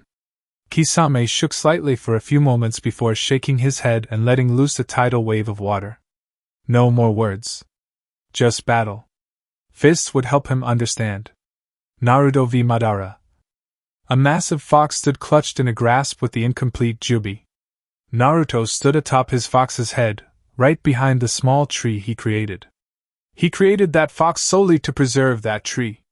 What could be the endgame with that? Questioned Madara, arms crossed while he stood on the Jubi's head. Naruto watched the Jubi roar once before a titanic ball formed right in front of his face. A tailed beast ball. Well, that wouldn't be fun. And he couldn't dodge because the village was right behind him. We're fighting too close to the village, thought Naruto, internally piqued that he allowed Madara to come to him while still close to Konoha simply. Luckily, though, he had a plan for that. Hope you like this one. What does he have planned? Questioned Madara, watching Naruto not move to defend the Jubi. He did see Naruto's senjutsu gathering tree shrink again before Naruto clapped his hands. Madara watched Naruto closely before he saw the clouds above parting. This boy. The next generation will always be better than the last, said Naruto, just as the head of a massive Venus flytrap descended to the earth. Madara likened it to the meteor he dropped. Only alive and coming right for him. Kudarazaka Nikishokabutsu, Descent of the Carnivorous Buddha. Madara could only smile as the Jubi was forced to launch the Baijidama at the massive plant. The plant did expel a plume of pollen before being forced to digest the unstable ball of energy. The ball ripped through the plant before exploding in the sky with a wave. The plant dispelled, but the pollen it exuded continued to flutter to the ground. This boy isn't Hashirama. He doesn't live up to Hashirama. He is better, thought Madara, watching Naruto appear before him on the head of the Jubi. This pollen has chakra absorption properties. It's siphoning it to that tree on the fox's head. Madara locked into a battle of fists with Naruto as he stared at the young Senju. Do you believe that the next generation becomes better than the last? It is only logical, said Naruto, watching the Jubi shake irritably at the pollen covering it. You were all blindly gathering strength. Some were garnering it better than others, continued Naruto, striking at the dodging Madara. You all had your methods and teachings that you passed down. Someone was bound to get them, take them, and go further with them. I see. Your logic is sound. However, that logic doesn't exist when you've reached the pinnacle as I have. You're still out of your league despite your ability, said Madara, blocking a kick from Naruto. Madara felt his bones creak at the force. He's stronger? You compared me to Hashirama Gigi. I'm not him. And this isn't the same battle that you two had before, said Naruto, actually getting Madara to defend against him actively. Madara continued to hear his bones groan under the pressure of the strikes that he couldn't get away from. When you faced Gigi, you had the Kyuubi on your side and still lost. This time, you don't have the Kyuubi. Because, said Naruto, speeding up even faster before violently kicking Madara off the Jubi. I'm the Kyuubi. Madara heard the voice. It was the actual Kyuubi talking to him, and it explained his augmented speed and power. I'm fighting the beast. said Madara, smiling before pulling his war fan off his back. A simple wave had Naruto fly off the jubi and blow the chakra-absorbing pollen off the beast. He wouldn't have its chakra continuously stolen. Well, bring it on. If you say so, said Naruto before a titanic Rasengan appeared in the mouth of his wooden fox. Chorazenho, super spiraling cannon. Naruto vanished in a shunshin to arrive before Madara as his fox, and the 10 tails went toe-to-toe. A brilliant blue beam erupted from the fox that rocked the side of the jubi's massive frame. Madara swatted at Naruto with his fan as Naruto jumped and landed atop it. Kicking at Madara, Naruto's foot was caught as Madara gripped it tightly. Naruto had a grimace on his face at the painfully tight grip before getting snatched down into an elbow. Feeling the wind pass his head from that dodged elbow, Naruto retaliated with a punch to Madara's gut. Madara stopped the fists but still felt the impact. Senjutsu lets me add range to my attacks, said Naruto, a Rasengan pulsing in both of his hands. Substitute from this. Senpo, Rasenrengen, Sage Art, Rasengan Barrage. Rinbo, Hengoku. Madara attempted to do just that. For some reason, Naruto was indeed that much faster than him now. It couldn't be solely the Kyuubi giving him that boost. Regardless, Madara didn't want to find out, and created 4 limbo bodies to help him. It didn't work as Naruto's sage markings turned a deep red. Rasen Senko Cho Rinbo Kozen Shiki, Spiraling Flash Super Round Howl Participate. By the time Naruto finished the name of his jutsu, 10 Rasengans had gone off, Madara and his limbo bodies were sent reeling backward, and the legendary Uchiha even got up with 2 smoky holes in his armor. You seriously need to find a better name for that. Takes way too long. He's already back on his feet. Dad's naming is awesome. And you know it, said Naruto back to his furry partner. The Senju then looked at the shook-up Uchiha before smiling. Uchiha Madara. This is the end. Madara could feel the debilitating and concussive effects of that double Rasengan to the chest, and he didn't like it. Especially considering he didn't even see Naruto move. Yet he managed to hit him twice, and each of his limbo bodies twice in an instant. And now that same person was claiming that he was about to end the fight. Senpo, Shinra Bansho, Sage Art, the whole of creation. The name of my weed, said Naruto. A wood clone dropped out of the air to land next to Naruto. The clone didn't come alone. Its body was the tree Naruto created earlier. I haven't perfected this to the point of using it without a clone. But who cares? Hopefully, this is the only time I have ever to use this. He can't think I'm just going to allow him to create that, said Madara, watching Naruto hold up a palm. His clone placed its hands above his as a pitch-black ball spawned. Madara struggled to stand as he glanced over at the jubi. I need to get back to the jubi. If I get to dash. I'm no liar, Madara. This is over, said Naruto, cutting off Madara's thoughts with his words and 9 overlapping tori that pinned Madara down. Vines sprouted around Madara that constricted him even further. There's no scheme. No escape. No nothing. You're dying, said Naruto, the pitch-black ball in his hands condensing to the size of a gumball. I'm not Gigi. He tried to save you. I'm just going to kill you. Simple as that. I'm stuck, thought Madara, no budge at all when he tried to overpower the vines and tori. You caught me off guard when you first arrived. Plus, you could use Susanoo, continued Naruto while a green shell began to form around the black ball in his hand. I honestly thought this would be harder. But without Susanoo, you're not that scary. You're barely better than Sasuke, finished Naruto, happy with the ball in his hand. The stable green shell coating the black, unstable core was slowly expanding up Naruto's arm to cover his hand to his shoulder. A kekkei genkai Rasengan. Tusama would be so jealous. He not only nullified my strongest technique. He kept pace with me the whole time, countered my limbo, and even cooked up this ending before my eyes can recharge for another jutsu, thought Madara, resigning to his fate finally. Naruto was better than him. And he didn't even plan to drag it out. Efficient with extra prejudice. Not like Madara could say it wasn't unjust. He was trying to kill Naruto. Only fair the boy could do it back. But to think this was it. His over 100-year-old plan. His second life. His reaching the pinnacle by achieving the Rinnegan. All rendered obsolete by the boy. No, man, that dissected him easily. Madara figured he should have put up a better fight. But like Naruto said, without Susanoo, he was practically useless. Not useless, but useless in relevance to a Kyuubi Jinchuriki with Mokuton, an ability to match him even when he had all his skills. It's crazy how fast that all flew through Madara's head. Because Naruto wasn't slow building up the jutsu, it had only been a few seconds. Guess this is the reflective moment dying gives before death. A death that was finally here. All that chakra the tree naturally gathered was senjutsu, the chakra I stole from the Jubi, and mine and Kurama's own are in this. Goodbye, Madara, said Naruto, eyes flashing to Kurama's when he spoke the man's name. Senpo Mokuton, Tengaku no Raisin Ransu, Sage Art, would release, heavenly spiraling lance. The green shell and black core of Naruto's Rasengan variant sat neatly along the entirety of Naruto's right arm. When he finished his jutsu name, the lance rocketed off his arm before piercing Madara cleanly through the chest.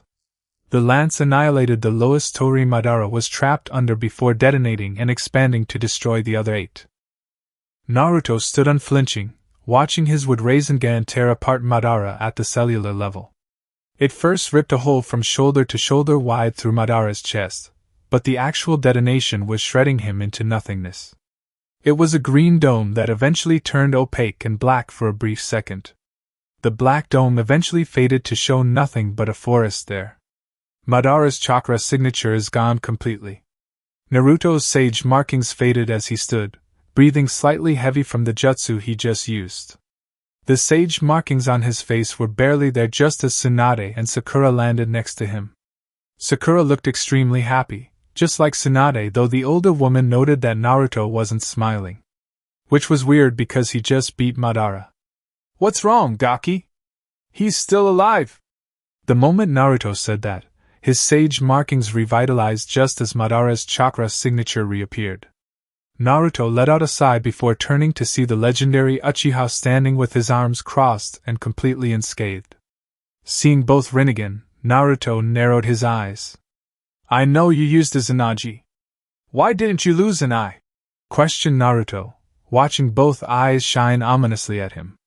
"As I said, I've reached the pinnacle," said Madara. Hidden to Naruto and everyone, a Sharingan implanted in Madara's hand closed forever. "Seems it worked perfectly. Implanting that I was ingenious, Obito, and I'll have to thank you for it later. If you survive. Bachan, Sakura-chan. Please get back. He nullified my seal," said Naruto, finally understanding why Madara let him kill him. "I killed him, but now that I think about it, did he plan for it to happen? Because due to that, the seal in Kumo is void." "Susanoo," said Madara, blue chakra construct coming to life as it fired off several beads at Naruto and the two medics. "Kuchios, Rashomon," said Naruto, summoning a demonic wall to block the attack.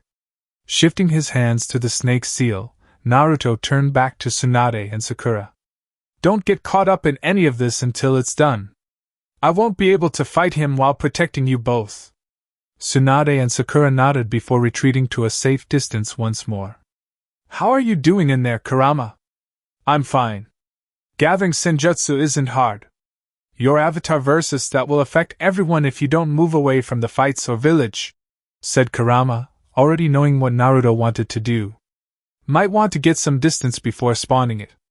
"Heh. You haven't been paying attention. The village is perfect for this," said Naruto, watching a chakra sword slice his gate in half. "Neither has Madara, apparently because I used this to escape him." "Used what?" questioned Kurama before seeing a Venus flytrap spawn next to Madara in his Susanoo. Seeing a familiar kunai in its mouth, Kurama smiled. "Kid, you're insane." "Yeah," said Naruto, switching to the ram's seal. Located at 4 corners surrounding the village was an identical kunai that matched the one next to Madara.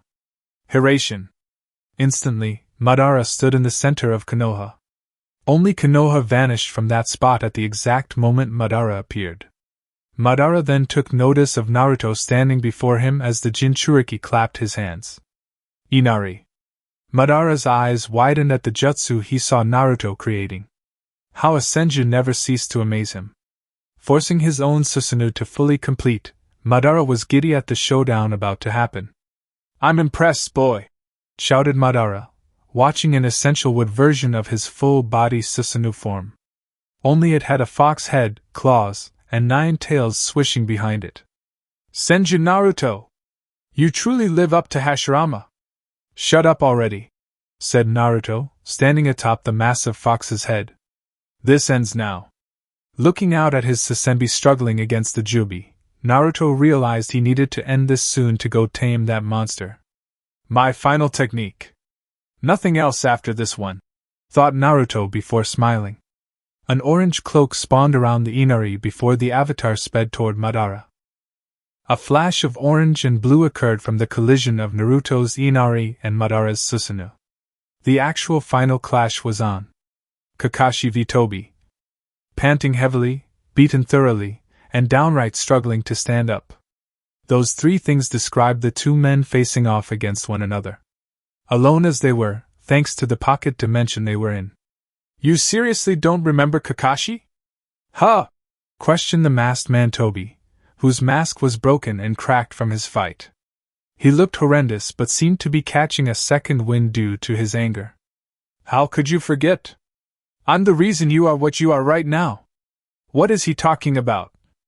questioned Kakashi in his head, beaten up just as bad though it was much harder to tell. "Hard to remember when I don't know who you are." He'd been winning the exchanges thus far.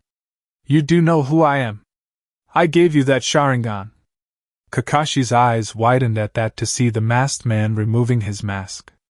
The right side of his face looked like a surgical replacement, but it was easy to know who the man was. Kakashi could never forget. "Obito?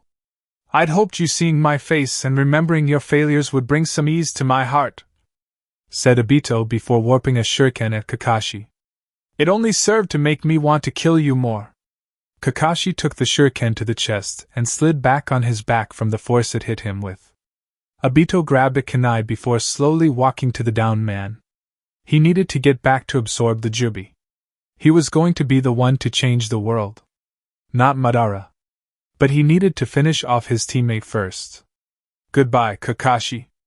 I never liked you anyway," said Obito, kunai set to stab into Kakashi before the Uchiha heard the sound of lightning. Obito's eyes widened at the paralyzing feeling in his chest before looking at the Kakashi before him poof into smoke. The real Kakashi stood behind him with only his soul's Sharingan open. "Sorry, Obito. I'm not as broken up over it anymore," said Kakashi, Rikiri still sparking inside his teammate's chest. The copy ninja also had a kunai stabbed into Obito's neck for added security. "Knowing that this masked man has been you the whole time makes me feel better knowing only I know and can keep the idea of you alive for future generations," continued Kakashi, feeling his friend's last moments alive coming to an end. "Goodbye, Obito." Kakashi," said Obito weakly, no longer feeling the rest of his body. Had Kakashi have just stabbed him with a Rikiri, he would still be alive. But the kunai lodged into the top of his spine was perfectly placed. He shouldn't have expected less. "How'd you know?" "Naruto. He could feel your body composition was different and told me to look out for it," said Kakashi, dropping his dead friend to the ground finally. Kakashi stood there looking at Obito's body for several moments before closing his eye finally. The Jonin said a silent prayer before Kakashi began to warp out of the pocket dimension slowly. He could mourn later. For now, he had to check in on everyone else. Jiraiya, Sasuke, and Root vs. White Setsu Army. Jiraiya sat in a tree overlooking the battlefield as he wrote casually in his book. Before him were hundreds of shinobi attacking and fending off the massive White Setsu army. They were outnumbered 6-1 and had no trouble beating down the plant men. "Hey, Jiraiya-sama." "Oh, Yujito. Done with Zetsu already?" questioned Jiraiya, watching the girl nod. Jiraiya nodded back before returning to his writing. Good. Sasuke and this root seem to have this under control as well. How's Itachi doing? I'm not sure. I know how strong Uchiha-san is, but, said Yujito, turning back to see a massive dome of water in the distance. Kisame's chakra levels are inhuman. I hope he'll be alright. I'm sure he will. Naruto said Itachi was strong. And for that kid to call anyone strong must mean they're competent. He'll be fine, said Jiraiya before a white Setsu clone got slung past him. I see you finished off the black one. I see you're still working on the white one. HN. This is child's play, said Sasuke, EMS shining toward the former Jinchuriki. He was covered by a purple Susanoo that had black flames around it. You sit there. We have it under control. Will do, said Yujito, watching Sasuke jump back into the fray. Only one more person to check on then. I'm fine as well. Though I would like to see a medic. What great timing, said Yujito, turning to see Kakashi warp to a stand right behind her. She saw his ragged appearance, and leaped over to get him to Tsunade and Sakura. I'll see you later, Jiraiya-sama. Don't work too hard. I won't, replied Jiraiya, casually writing still despite the war zone before him. Yujito was off to Tsunade and Sakura with the fatigued Kakashi on her back. Looking ahead, she could see Naruto and Madara facing off in a titanic clash. I'm coming, Naruto-kun. Naruto v Madara. In terms of strength, Madara's Susanoo was unparalleled. One sword strike could cleave off a mountaintop. However, Naruto's Inari was much agiler, and the 9 tails it had behind it were pretty bothersome. This boy is annoying, thought Madara, watching some of Susanoo's armor fall off from the latest strike. How can he possibly compete with me? Naruto's Inari dodged several sword strikes before getting in close to the chakra warrior once more. Grabbing the wrist of the sword-wielding arm, Naruto's Inari roared before forming a massive Rasengan in its other hand. The Susanoo roared back before swatting the Rasengan away and grappling the fox avatar. This is tougher than I thought, said Naruto, feeling physically tired for the first time in a while. Hadn't felt this strain since going against Sage Mode Jiraiya and the Elder Toads. I grow tired of this stalemate, boy, spoke Madara, arms crossed as he sat in his Susanoo. This fight was getting nowhere at this point. Think I'll drop a meteor. I can sacrifice one more eye. It will get rid of him once and for all so I can focus on the 10 tails. Madara placed his hands in a seal but immediately widened his eyes. Turning to the left, Madara only saw a fist. Yujito stood inside the Susanoo and decked the legendary Uchiha with a vicious right hook. That felt so good, said Yujito, launching Madara right out of his Susanoo. Madara looked up at the girl in shock from the crater he had just formed and wondered how she even got in there. Inari absorbs chakra. Made a hole just big enough for me to sneak in.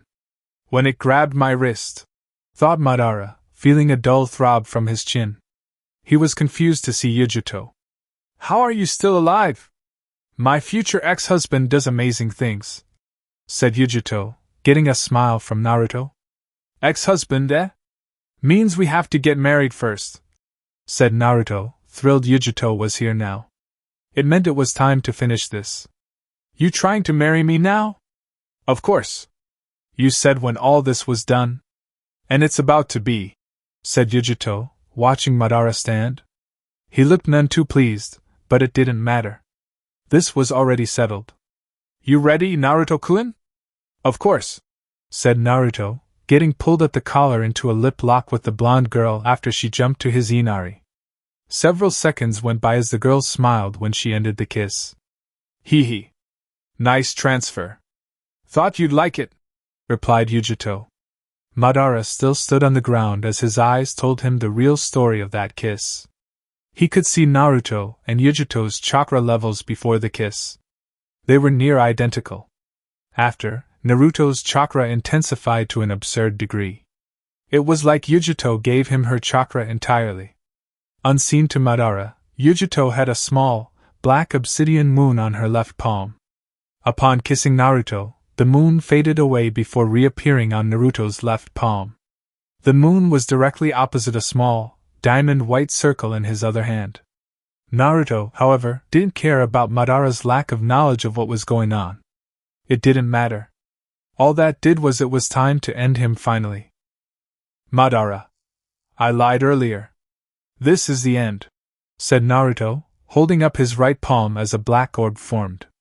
Madara stood in the mini crater from the punch by Yujito before feeling a chill run through his spine. The same chill happened before Hashirama killed him just as Naruto placed his other palm over the tiny orb, causing it to spin unstably. No escaping it this time. Rasen Shin, spiraling truth dash. No. Not again, shouted Madara, but it was too late. Naruto was no longer on his Inari. He was standing right behind him. He was outclassed once more by a Senju. Every time.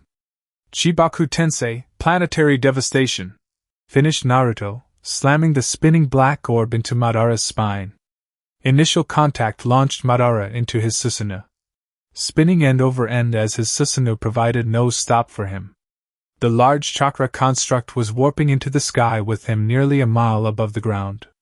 Large chunks of earth rushed at Madara like a magnet, crushingly packing him into a tight ball in the sky. Naruto himself looked up before seeing an enormous entity with two heads. One demonic and the other angelic clasped its hands in prayer directly on Madara's position. The Uchiha was done.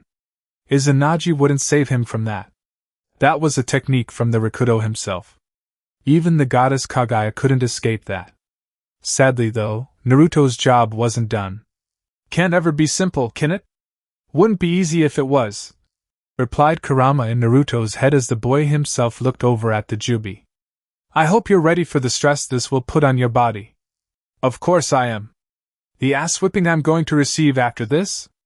Not ready for that. But it's for the best, said Naruto, looking at Yujito running toward him. Hugging the girl tightly, which surprised her, Naruto looked at her before a tear fell from his eye. I love you, Naruto-kun? Questioned Yujito, not understanding the tone or words. All he was about to do was kick the Jubi's ass. Was it not mindless? It should be simple for someone like him. What's wrong? Naruto said nothing before warping away in a shunshin.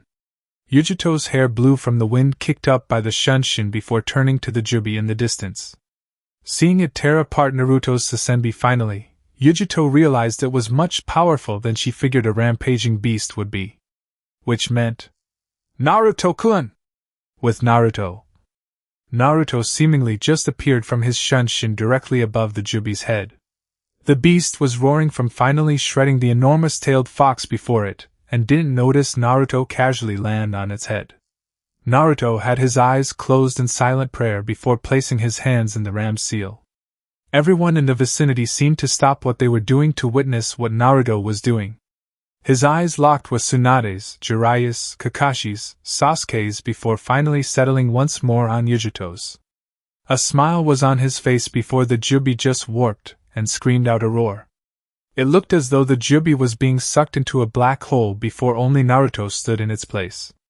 The Senju slowly floated down to the destroyed earth, getting looks from everyone. Naruto looked shocked for a second, staring at himself to see no changes before looking out at Yujito. Before he could say or do anything, Naruto's face cracked, seemingly like destroyed earth. His hair grew white from its sunflower blonde as he aged considerably. He was decaying rapidly. One last look at Yujito before he simply crumbled into nothingness. Everyone's eyes widened in shock from the scene before them as the wind picked up and carried the dust that once was Naruto away from them. Naruto! Said Yujito softly, not understanding what just happened. Even the fight between Kisame and Itachi was put on halt as the man who slew Madara was seemingly dissolved into dust. Naruto! Chapter 33, Epilogue. The quiet sounds of water trickling were the only noises disturbing the quiet morning. The cause was Yujito as she held a watering pot over several flowers with an unreadable expression on her face. Her dark blue eyes stared blankly at the water rolling across the colorful flower petals and down into the soil below. 4 years. It's so hard to think that much time has passed, thought Yujito, ending her watering. Things have gotten so peaceful since that day. The beautiful woman stood before heading back into her home, a cozy home located at the top of the Hokage mountain of all things. The dream home she and Naruto talked about was finally a reality. Naruto-kun, thought Yujito, thinking of the man she fell in love with. Before she could delve too deep into thoughts about him, Yujito felt a tug on her hand and looked down to see a child holding on to it. One look, and it wasn't hard to tell the child was hers either. A small boy, just over 3 years of age, with stunningly matching features to herself. Everything about him practically said Yujito except for the more golden blonde hair and violet eyes that he got from his father. Who'd have thought that moment in the forest of death would result in such a miracle? And Yujito was right. She would have never guessed such a thing would occur. She and Naruto were always careful. At least she was. Having the Nibi within her gave her something akin to auto-birth control in that regard, so they never had to worry. While a good thing, it led to carelessness. Carelessness thanks to Yujito having the Nibi ripped from her, and being barely saved by Naruto before death. Then upon her awakening, them shacking up for hours, and tada! Senju Boruto was staring up at her these years later, trying to get her to get a move on. Come on, Ka-chan! We have to go. It's time. I'm coming, said Yujito, steadily getting dragged along by her child. He was so excited that it was infectious and got Yujito to smile. He gets so excited just like his father.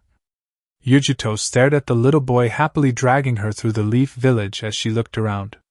Yujito was greeted by everyone who managed to spot her being led along by her child. Perks of being the hero's girl are still strong, thought Yujito, acknowledging everyone despite the constant tugging from her son. Makes sense. Naruto-kun didn't just save the village. He saved the world. Madara's genjutsu would have enslaved the world. It was hard to live down such a feat even if Yujito didn't directly do it. Being Naruto's lover, that praise fell over into her lap whether she wanted it to or not. The 4 years since, she still wasn't used to it. More so because the world heard of Naruto's actions and felt the same way. Mainly the other Kage of the hidden great villages.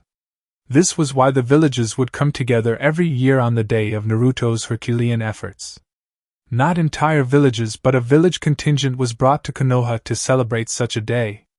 To continue building peaceful outlooks with one another. Was the world peaceful? Of course not. But this day was helping lead up to that point as the most influential people in the world all met and shared good times. All thanks to something Naruto had done. The dream Hashirama entrusted you with looks to be almost reality, Naruto-kun, thought Yujito, making it to Konoha's conference center. Seeing the 4 Kage of the other villages all commingling with one another brought a smile to her face. Your relationships with all of these people have brought them together where they can make a bond. Where they can see the cards of others and show their cards in return. And when leaders understand, the villages they lead tend to follow. Yujito looked at the people gathered and just smiled. Iwagakir's Kage happened to be the sandamed Tsuchikage's daughter, Kuratsuchi. She was a beautiful woman with strength that matched, and while she didn't know Naruto as personable as the others, she had a reason to come to Konoha. In the form of Uchiha Sasuke, who stood next to her. Even though Sasuke was trying to downplay how much he misses her when she isn't there, they looked good together. Yujito's eyes drifted to the next Kage, Torimi Mei. Like Kuratsuchi, Naruto's and her relationship weren't very personable. For Yujito reasons caused that woman always tried to steal him, but Naruto had touched the ones in her contingent. Those included Zabuza and Haku, who both stood off to the side. Haku with her lover, Suigetsu, and Zabuza chatting away with his fellow swordsman, Kisame. After Naruto died, Kisame ended his fight with Itachi and returned home. He was surely punished for his actions prior, but it was good to see him smiling. Next up was the Kazekage, Gaara. Yujito didn't feel like she needed to dive into why Naruto was important to him. Gaara himself thought the world of Naruto. It'd only make sense he was here. Plus, Yujito was sure his sister had a thing for Naruto's friend, Shikamaru. Of course, they were coming. And lastly, Yujito spotted her own Kage. I stood looking the same as ever. She was the reason he and Naruto were so cool. He was practically her father. And Naruto and he bonded well with him, protecting her and his brother B several times. Plus, their little skirmishes and Naruto's connection to the man's chief rival helped also. It was weird to think Naruto had a hand in the lives of the Kages from the other major villages. How did one even meet one Kage from another village and get along? Let alone bring them all to his village and have them get along. It was crazy to think about. So crazy, Yujito barely registered her son taking off ahead of her. "IGG!" shouted Boruto, letting go of his mother's hand upon spotting the hulking Raikage. Hearing his name, I turned to see the small boy barreling toward him, and opened his arms to him. "You came!" "Hey, Boruto!" "And of course, I'm still Raikage, and it's my duty and honor to show up for another one of these," said I, meeting Yujito's eyes to see her wave at him. "Yujito! Hey, Raikage-sama! Where's Hokage-dano so we may start this?" Tsunade-sama?" Murmured the medic, hearing her name. Realizing that Yujito had arrived, Tsunade nodded her head and smiled. "Right. Let's get to it, shall we?" Raising a glass of alcohol, the others who were also of age did the same. A toast. To a man we all know. A man we all admire. And a man who saved the world. I don't know how he touched all of your lives. But if it was anything like how he touched mine, I say you thank Kami for meeting such a wonderful soul.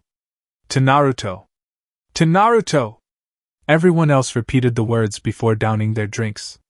And then the world peace meeting began with the epic block party. With it being just as great as last year. Only Yujito didn't drink her drink. Yujito couldn't. She just sat her drink down before quietly excusing herself from the festivities. Yujito took a step outside before sighing calmly and closing her eyes. "Naruto-kun," thought Yujito with her eyes closed and her hands on her stomach. She shook her head before a small tear ran down her cheek. I wish you." Yujito stood, hands on her stomach, while a gentle wind blew through the area. With that wind came an imposing aura. To enemies, it was a flea-on-sight aura. To her, it was the most comforting thing she'd ever felt. "Why are you crying, Nico?" Yujito's dark blue eyes slowly opened to see Naruto standing before her. He looked at her intently before kissing away her tear and placing his hands above hers.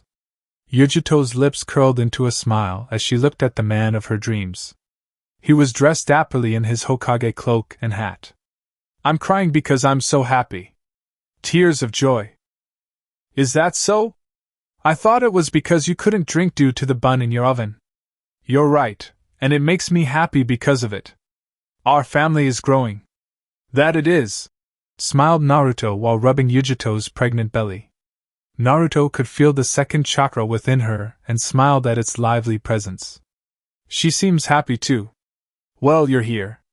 But how do you know she's a she?" "I'm only 6 weeks along.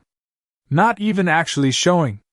Mama's boy didn't react so endearingly to my chakra. I don't think he likes me that much. Daddy's girl in there does. Just fatherly intuition is all." A good point. She always gets more lively when Daddy's around," said Yujito, kissing Naruto chastely on the lips. She stayed close, nose to nose with Naruto, before she whispered, "So does Mommy. Careful. We have a peace meeting," warned Naruto, feeling Yujito's hands roam a bit. Both their eyes were closed, but Naruto could feel her smiling. Until her hands gripped him hard, and her eyes widened in shock. "What's wrong?" The baby, she's... What? What's the... started Naruto before seeing the mischievous look on his wife's face. "Ugh, she got him again. I'm never going to see the end of this for what I did." "Nope," giggled Yujito, popping the peace sound before kissing Naruto again. Flashback 4 years ago. Naruto looked shocked for a second, staring at himself to see no changes before looking out at Yujito. Before he could say or do anything, Naruto's face cracked, seemingly like destroyed earth. His hair grew white from its sunflower blonde as he aged considerably. He was decaying rapidly. One last look at Yujito before he crumbled into nothingness. Everyone's eyes widened in shock from the scene before them as the wind picked up and carried the dust that once was Naruto away from them. "Naruto!"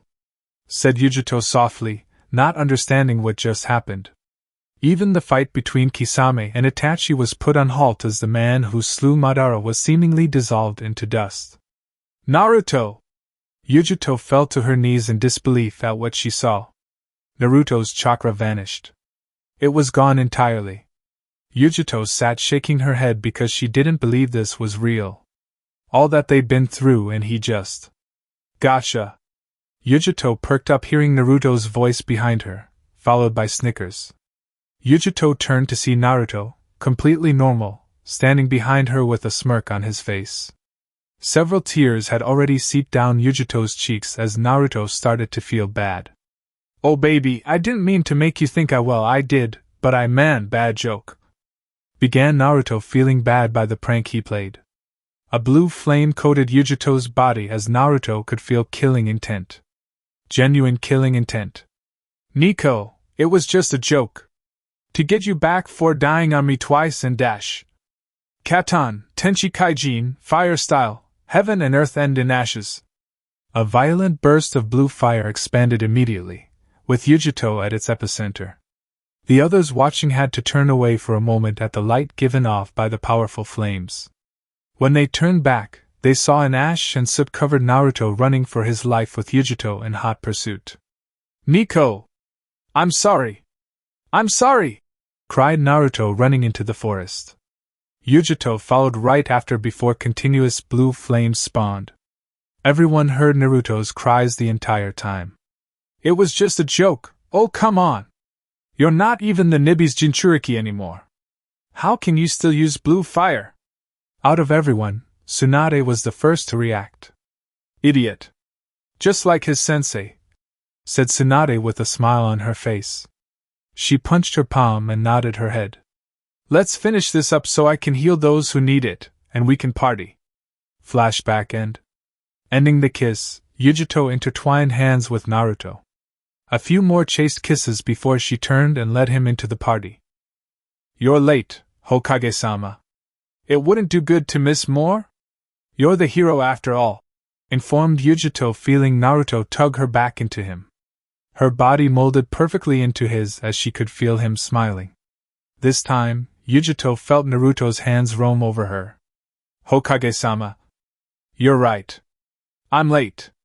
It's not like I can be late twice." Yujito grew excited. "I should take my time." Yujito knew where this was going. So a simple smile was on her face before the two of them vanished in a flicker. Yujito's melodious laugh was the last thing heard as it was carried away by a gentle breeze. And that concludes the final part of this story. Thank you for spending your time here at Ichiraku Ramen and listening all the way to the end. Your support helps keep these stories alive and allows the shinobi world to continue through new adventures and alternate timelines. If you enjoyed Hashirama's Heir, don't forget to like the video, subscribe to the channel, and turn on notifications so you don't miss future stories. Once again, full credit goes to Kagami1228, the original writer of this story.